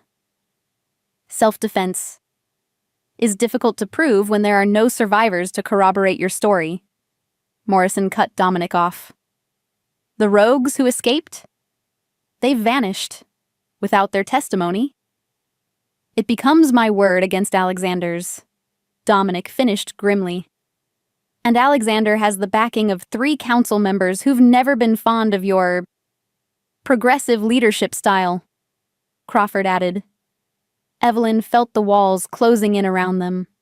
Less than 12 hours ago, she'd been worried about embezzlement charges and corporate politics. Now she was mated to a werewolf alpha who might be stripped of his position, or worse, for protecting his pack. What are our options? She asked.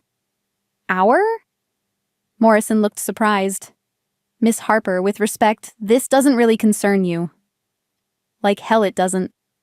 The words came out sharper than Evelyn intended, but she was tired of people treating her like a helpless bystander. I'm his mate now. His problems are my problems. Crawford studied her with new interest. You completed the mating bond. When? Last night, Dominic said, his arm tightening around her waist. During the full moon. Convenient timing, Morrison mused. A mated alpha has certain protections under pack law that an unmated one doesn't. It wasn't about politics, Evelyn said fiercely. It was about love. Yes, I can smell it on both of you. Morrison interrupted with a small smile. But that doesn't change the political implications. A mated alpha can't be removed from power except under very specific circumstances. Such as? Dominic asked. Treason against the supernatural community, Crawford replied. Murder of another alpha without just cause. Exposure of supernatural secrets to human authorities. He paused.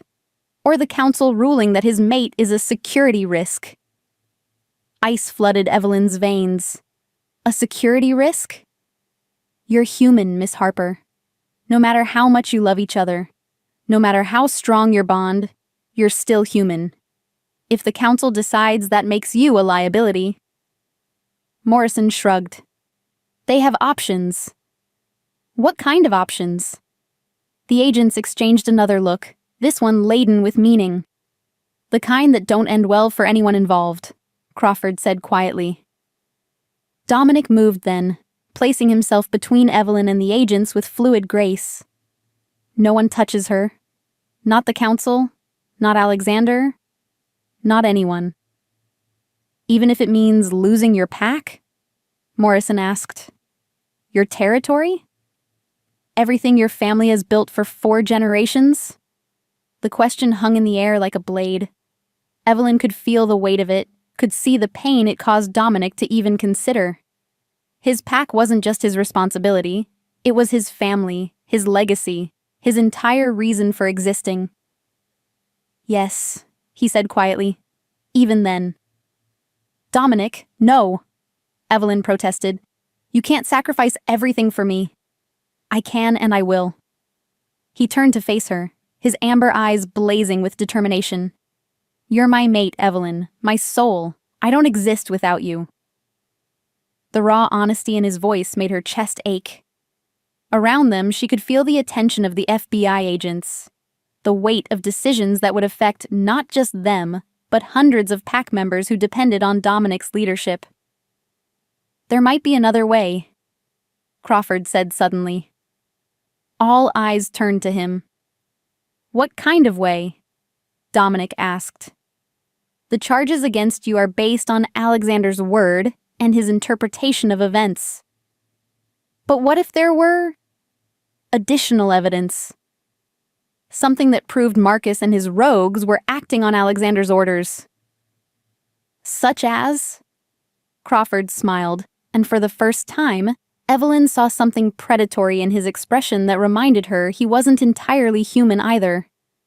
such as financial records showing payments from Alexander's accounts to known rogue pack leaders, communications proving he orchestrated the attack, evidence that this was conspiracy to commit murder, not the other way around.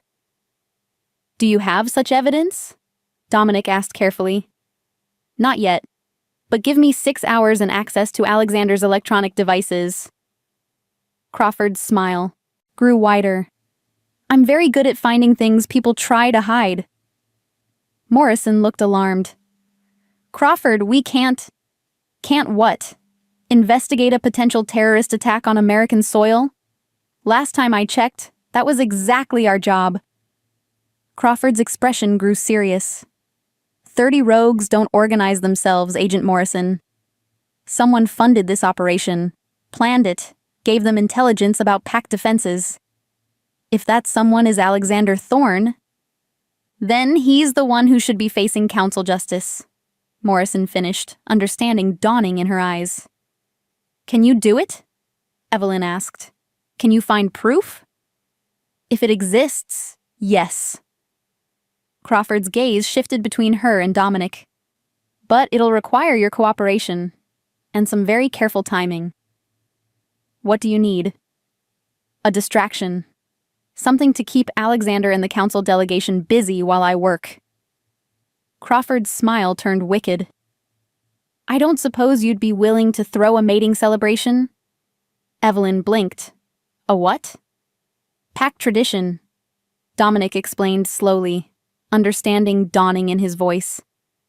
"When an alpha takes a mate, the entire pack celebrates. It's a multi-day affair with ceremonies, feasts, formal presentations, and visiting dignitaries would be expected to attend," Morrison added, catching on. "As a matter of courtesy and respect. You want us to throw a party while the council investigates charges that could destroy our lives?" "I want you to buy me time," Crawford corrected. 6 hours of Alexander being publicly visible and socially obligated while I electronically dissect his entire operation. Evelyn looked at Dominic, seeing her own thoughts reflected in his amber eyes. It was insane, dangerous, and probably their only chance. "When do we start?" she asked. Crawford's grin was pure predator. "Right now." Chapter 10.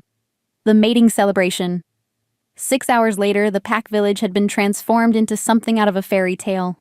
Strings of lights wound through the trees, long tables groaned under the weight of food prepared by the entire community, and the sound of laughter and music filled the mountain air.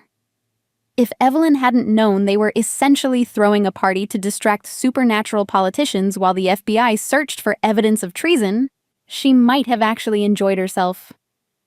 "You look beautiful," Dominic murmured as they stood at the edge of the celebration, watching their pack, celebrate their union. She smoothed the flowing white dress Elena had somehow procured on 6 hours' notice. Traditional mating ceremony attire, apparently, designed to show off the claiming bite on her shoulder while still maintaining elegance. "I feel like I'm playing dress-up." "You're not playing anything." His hand found hers, fingers intertwining. "You're my mate, my Luna. This is who you were meant to be." Luna. The pack's alpha female. The thought still made her dizzy, but watching the Easy Way pack members approached. Her, seeking her opinion on decorations, asking about her preferences for the feast, including her in decisions that affected the whole community, she was beginning to understand that the role was about more than just being Dominic's mate.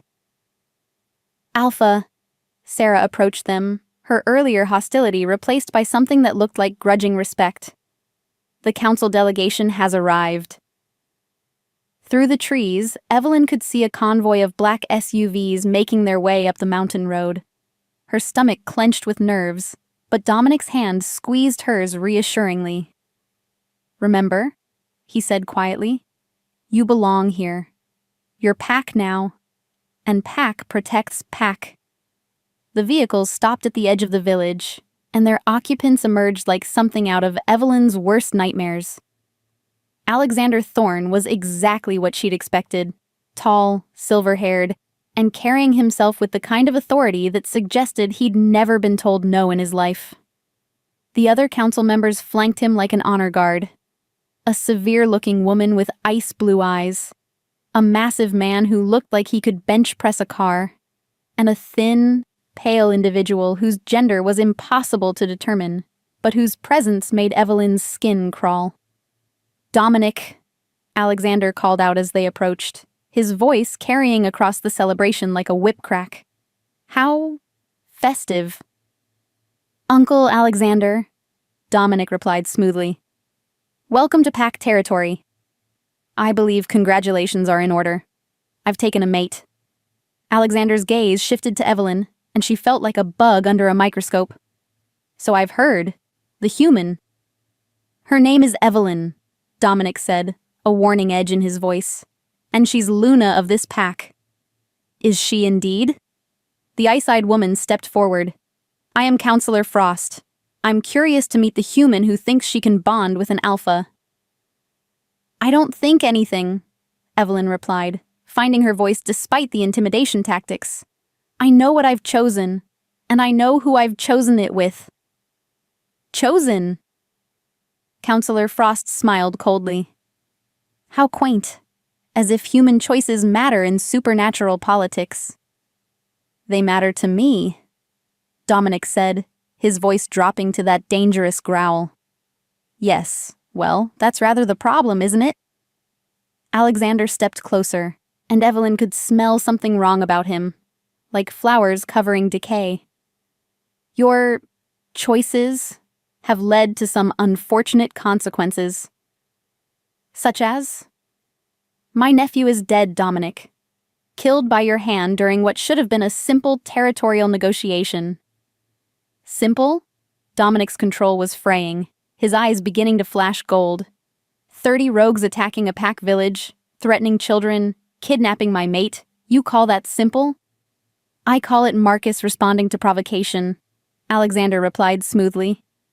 "Perhaps if you hadn't been so distracted by your human pet, you might have handled the situation with more diplomacy."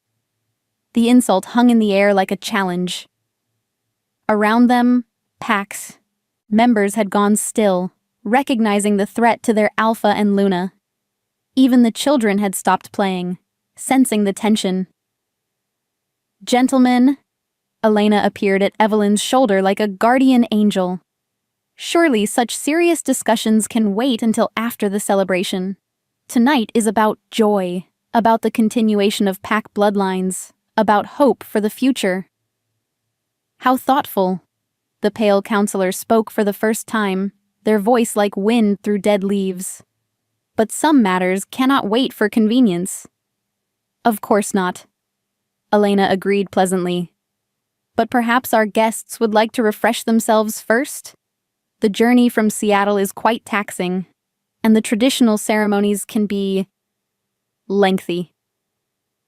Evelyn caught the subtle emphasis on lengthy and realized Elena was buying them time. Somewhere in Alexander's hotel suite or rental car, Agent Crawford was working his technological magic, searching for the evidence that would clear Dominic and expose Alexander's true role in the attack. "The traditional ceremonies?"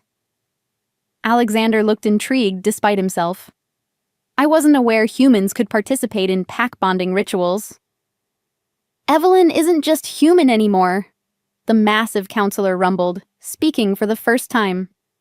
"She bears the mating bite. She smells of pack. Whatever she was before, she's Luna now."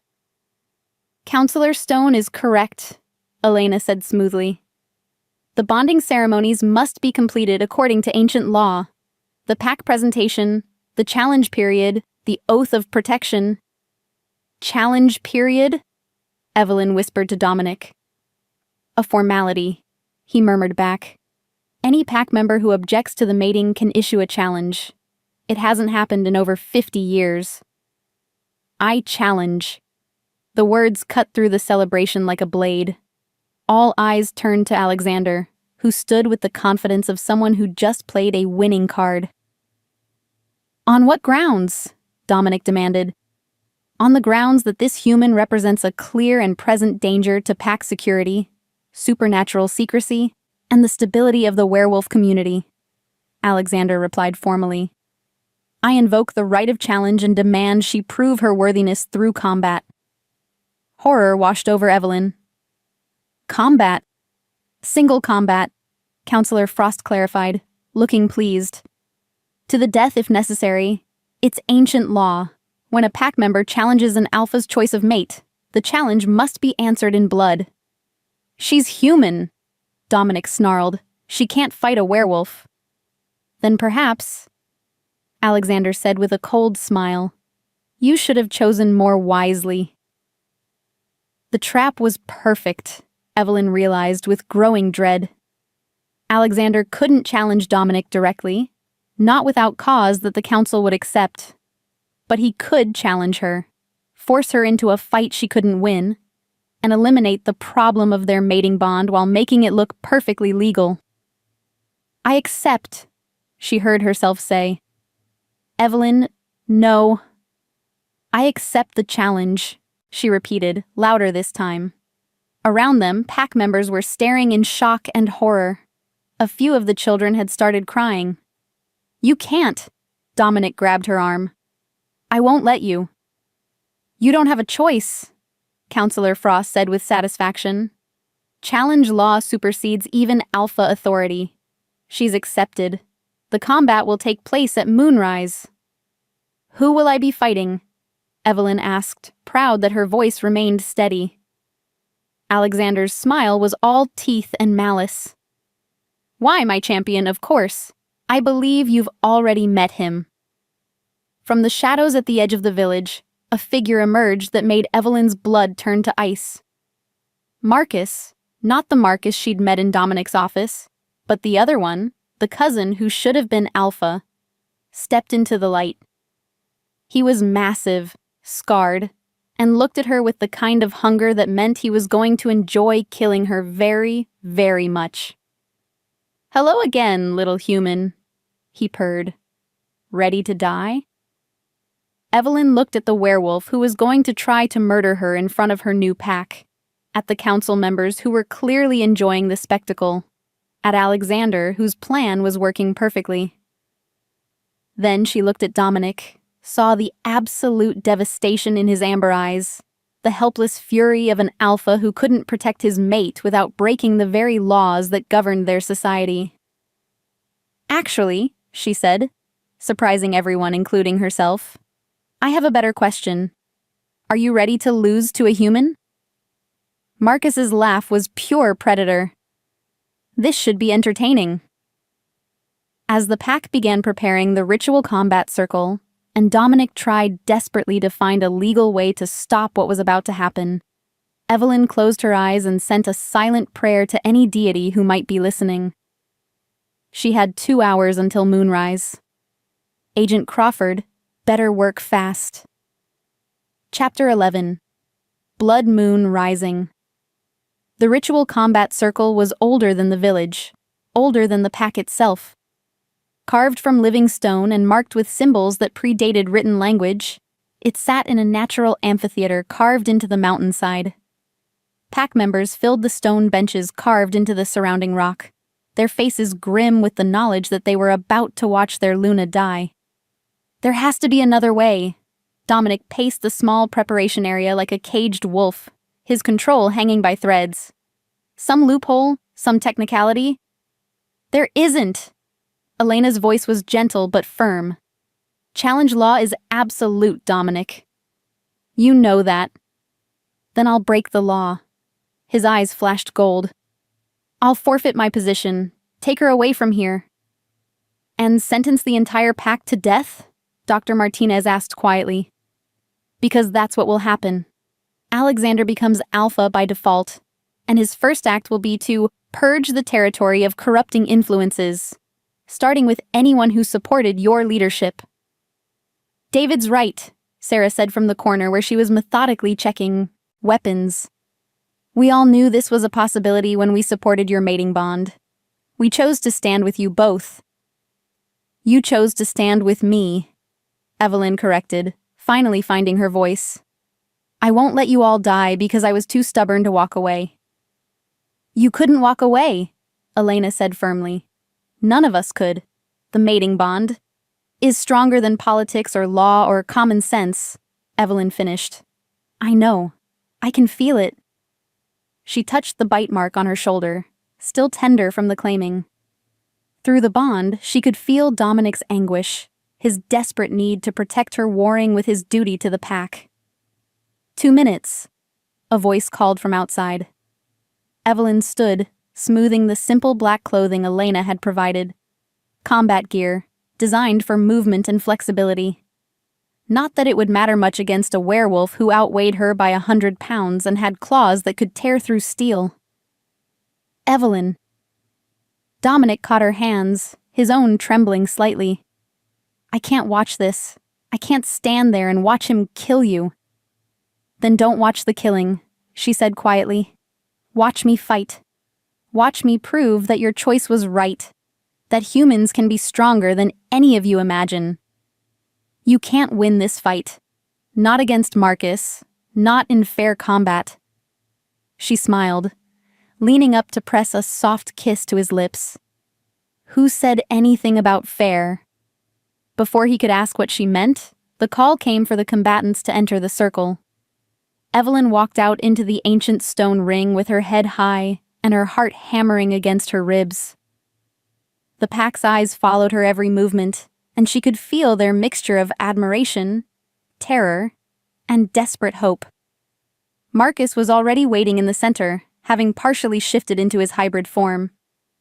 7 feet tall and covered in dark fur, with claws like razors and teeth designed for tearing throats, he was everything nightmares were made of. "Any last words, little human?" he taunted as she approached. "Just one," she replied, stopping at the traditional combat distance. "Crawford?" From somewhere in the crowd, Agent Crawford's voice carried clearly through the mountain air. "Ladies and gentlemen of the council, I present evidence of conspiracy to commit murder, terrorism, and treason against the supernatural community." The effect was instantaneous. Alexander shot to his feet, his composed mask slipping for the first time. "What is the meaning of this?" "The meaning," Agent Morrison said as she stepped into the circle, "is that you're under arrest." "You have no authority here," Counselor Frost snapped. "This is pack territory, governed by supernatural law, which recognizes FBI jurisdiction in matters of terrorism against supernatural communities," Crawford replied, producing a tablet that projected images into the air above the combat circle. Financial records showing payments from Alexander Thorne's accounts to known rogue pack leaders. Communication logs proving he orchestrated the attack on this village. GPS data placing him at 3 different meetings with Marcus, the dead one, in the weeks leading up to the assault. The evidence hung in the air like condemnation. Bank transfers, encrypted messages, surveillance footage, all of it pointing to a conspiracy that went far beyond family politics. "Impossible," Alexander snarled. "Those records are sealed, protected." "By encryption that was cutting edge in 2010, Crawford said with a smile. "Technology moves fast, Counselor Thorne. Almost as fast as werewolves when they're properly motivated." Marcus looked between the projected evidence and Alexander, confusion replacing his predatory confidence. "Uncle? You said the attack was sanctioned by the council. You said—" "I said many things," Alexander replied coldly. "Most of them lies." The admission rippled through the assembled crowd like a shockwave. Even the other council members looked stunned, clearly having been kept in the dark about Alexander's true plans. "The challenge," Counselor Stone rumbled. "If the grounds were based on false information—" "The challenge is void," Counselor Frost declared, looking like she'd bitten into something sour. "There can be no legal combat based on manufactured evidence." "No," Alexander said, his composure finally cracking completely. "No, I will not let this pack, This territory, this position slip away because of some human bitch and her pet alpha. The transformation that swept through him was unlike anything Evelyn had seen.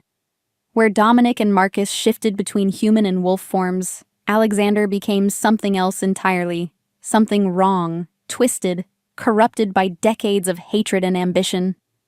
His form stretched and warped, bones cracking and reforming into something that was neither fully human nor fully wolf, but a nightmare hybrid of both. "Alexander," Counselor Stone commanded, "stand down. You're under arrest." "I'll stand down when they're all dead," Alexander roared, launching himself not at Evelyn, but at the council members who had just witnessed his disgrace. Chaos erupted in the ancient amphitheater. Pack members scattered as Alexander's massive, twisted form tore through the stone benches. The other council members shifted to defend themselves, but Alexander fought with the desperate fury of someone who had nothing left to lose. "Evelyn!" Dominic was beside her instantly, pulling her away from the combat as Marcus, apparently deciding his uncle was beyond help, joined the fray on the side of the council. "The pack!" she gasped. "The children!" "Sarah's evacuating them," he assured her, but his attention was on the battle raging around them. Alexander might be outnumbered, but his corruption had made him stronger, faster, and absolutely ruthless. Agent Morrison, apparently deciding federal authority trumped supernatural politics, drew what looked like a very non-standard FBI weapon and put 3 silver bullets into Alexander's center mass. He roared but didn't go down, his twisted form seeming to absorb the damage. "Evelyn," Agent Crawford appeared at her side, breathing hard. "We need to go. Now." "What about the pack?" "We'll survive this better without you here," he said bluntly. "You're what he wants. Take that away, and maybe—" Alexander's roar cut through the night as he broke free from Counselor Stone's grasp, his mad eyes scanning the crowd until they found her. "There!" He launched himself across the amphitheater with inhuman speed, claws extended and murder in his eyes. Dominic moved to intercept, but Alexander was faster, his corruption-enhanced strength allowing him to swat the alpha aside like a minor annoyance. Evelyn had perhaps half a second to make a choice. Run and hope others could stop the monster bearing down on her, or stand her ground and trust in the bond that connected her to every member of this pack. She chose to stand. Pack, she sent through the bond, not just to Dominic but to every werewolf in the amphitheater. Protect Pack. The response was instantaneous. Every wolf present, pack members, council members, even Marcus, turned as one toward Alexander. The ancient imperative to protect the Luna, the pack mother, overrode politics and fear and individual survival. They hit him together, a coordinated assault that no single werewolf, no matter how corrupted, could withstand. When it was over, Alexander Thorne lay broken and still in the center of the combat circle, his twisted form slowly reverting to something resembling human. "Is he dead?" Evelyn asked quietly. Dr. Martinez knelt beside the body, checking for vitals. "Very." Counselor Frost looked around the destroyed amphitheater, at the pack members slowly emerging from cover, at Evelyn standing in the center of it all with her chin raised and her eyes blazing with the authority of a true Luna. "Well," she said finally, "that was illuminating." "Indeed," Counselor Stone agreed. "It seems we owe you an apology, Alpha Blackthorn. And you, Luna Harper, your bond appears to be genuine." "More than genuine," Agent Morrison added, holstering her weapon. "That was the most impressive display of pack unity I've seen in 20 years of supernatural law enforcement." Evelyn looked around at the faces surrounding her. Pack members who had risked everything to protect her. Council members who were seeing her with new respect. Agents who had put their careers on the line to uncover the truth. "So what happens now?" she asked. Counselor Frost smiled, and for the first time, it seemed genuine. Now you have a mating celebration to finish. I believe there was talk of cake. Chapter 12. Ever after 3 months later, Evelyn stood on the wraparound balcony of their bedroom, watching the sun set over Pack territory while Dominic finished his evening calls with other alphas across the region. The supernatural world had been in upheaval since Alexander's death and the revelation of his terrorist activities, but slowly, things were settling into a new normal, a better normal, in many ways. The Portland Pack wants to send a delegation for the winter celebration, Dominic said as he joined her on the balcony, his arms sliding around her waist from behind. Apparently, word has spread about our successful human integration. I'm a case study now? You're a miracle, he corrected, pressing a kiss to the mating bite on her shoulder. 3 months ago, human-werewolf bonds were considered impossible. Now we have inquiries from packs in 6 states asking for advice. It was true. Since their mating, 3 other alphas had found human mates, and 2 beta wolves had followed suit. The supernatural world was slowly opening to the possibility that maybe, just maybe, humans could be trusted with their secrets. Elena says the Johnsons are expecting their first pup, Evelyn mentioned, leaning back against his chest. A human-werewolf hybrid. First of many, I suspect. His hand settled over her still flat stomach. Speaking of which, she turned in his arms, eyebrows raised. Speaking of which, what? Dr. Martinez says werewolf fertility is enhanced by strong mating bonds. His amber eyes sparkled with mischief. And our bond is about as strong as they come. Dominic Blackthorne, she said with mock seriousness, are you asking me to have your puppies? I'm asking you to have my children, he corrected. Human, werewolf, or something entirely new. As many as you want, whenever you're ready. The future spread out before them like a promise. Children playing in the village gardens. Pack celebrations that would make their mating ceremony look small. A territory that might someday span multiple states as their model of cooperation spread. But more than that, she saw a life filled with purpose, with belonging, with a love that literally defied the laws of nature. Ask me again in a year, she said, standing on her tiptoes to kiss him. When we've figured out how to be married to each other without causing international supernatural incidents. Deal, he agreed. But just so you know, my wolf is already planning the nursery. Of course he is. And Elena's started knitting baby blankets. Naturally. And Luna's been asking when she'll have little packmates to play with. Evelyn laughed, the sound carrying across the valley below where lights were beginning to twinkle in windows, and the sound of dinner conversations drifted on the evening breeze. This was home now. Not the sterile apartment she'd left behind in Seattle, but this wild, beautiful place full of people who had chosen to become her family. I love you, she said quietly. I love you too. His arms tightened around her. My brave, impossible, perfect mate. Perfect? I'm human. I can't shift. I can't howl at the moon. I can't even eat raw meat without getting sick. You're perfect, he repeated, firmly, because you're exactly what this pack needed. What I needed. Someone brave enough to choose love over safety, strong enough to stand up to the council, stubborn enough to argue with an alpha and win. I didn't win that argument about the security system. You absolutely won that argument about the security system. She grinned, remembering their discussion about whether motion sensors were really necessary around the house. It had ended with her flat on her back on his desk, and both of them thoroughly distracted from home security concerns.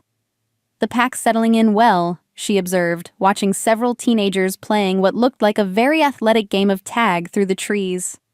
Sarah actually smiled at me yesterday. Sarah likes you. She just has trouble showing it.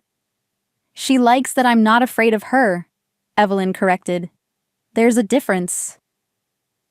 It was true. In the months since the mating celebration, she'd learned that respect in the werewolf community came not from being the strongest or the most dominant, but from being willing to stand your ground when it mattered. The pack had watched her face down the council, challenge Alexander's accusations, and walk into ritual combat without flinching. She'd earned her place among them not by trying to become something she wasn't, but by being exactly who she was: human, stubborn, and completely unwilling to back down when her family was threatened. Richard's sentencing hearing is next week, she mentioned, bringing up the one piece of her human life that still required attention. 25 to life for embezzlement and fraud, Dominic said with satisfaction. Agent Morrison made sure the prosecutors had everything they needed. Mom's finally speaking to me again. Good. She'll come around completely once she meets her grandchildren. Confident, aren't you? I'm mated to you, he said simply. Everything else is just details. As if summoned by their conversation, a howl rose from the forest below.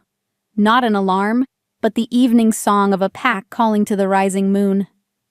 Other voices joined it, creating a harmony that spoke of contentment, safety, and belonging.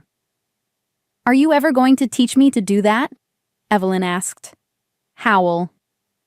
You don't need to shift to howl. He demonstrated, tilting his head back and releasing a note that harmonized perfectly with the pack's song. She tried to copy him, producing what could charitably be called a noise. Dominic's shoulders shook with barely suppressed laughter. That was horrible, she said. That was perfect, he disagreed. Because it was yours. The moon was fully visible now, silver and beautiful against the darkening sky. Not full, they had another week before the next full moon brought out the wolves' wilder natures, but bright enough to illuminate the entire valley in soft light. Do you ever regret it? She asked quietly. Choosing me over tradition, over what everyone expected? Never. His answer was immediate, absolute. Do you? Regret choosing this life over your human one? She thought about it seriously, considering the question. She'd given up her career, her apartment, her place in human society. She'd traded corporate meetings for pack politics, city conveniences for mountain wilderness, predictable routine for a life that included federal agents and supernatural councils, and the constant possibility of danger. Never, she echoed. Good, he said, spinning her around in his arms. Because I have plans for us, Luna Harper Blackthorn. Such as? Such as expanding our territory, building alliances with other progressive packs, maybe establishing a school for human werewolf children. His eyes sparkled with excitement. Such as changing the supernatural world one mating bond at a time. Those are big plans. We're an alpha pair. We're supposed to have big plans. Alpha pair. She was still getting used to the idea that she was more than just Dominic's mate. She was his partner in leadership, his equal in authority, his match in stubborn determination to protect their family. In that case, she said, reaching up to cup his face in her hands. We better get started. His smile was soft and fierce and full of love. I thought you'd never ask. He swept her into his arms, carrying her back into their bedroom as the pack's evening song continued to rise from the valley below. Tomorrow would bring new challenges, new decisions, new tests of the bond they'd forged in defiance of law and tradition and common sense. But tonight, they were simply Dominic and Evelyn, Alpha and Luna, mates bound by love and protected by a pack that had chosen to call them family. Outside, the moon climbed higher, blessing the territory of wolves who had learned that sometimes the strongest bonds were the most unlikely ones. And in a bedroom overlooking a valley full of lights and laughter and the promise of tomorrow, a billionaire CEO and the woman he'd saved from ruin discovered that fairy tales could come true, even for those brave enough to write their own ending.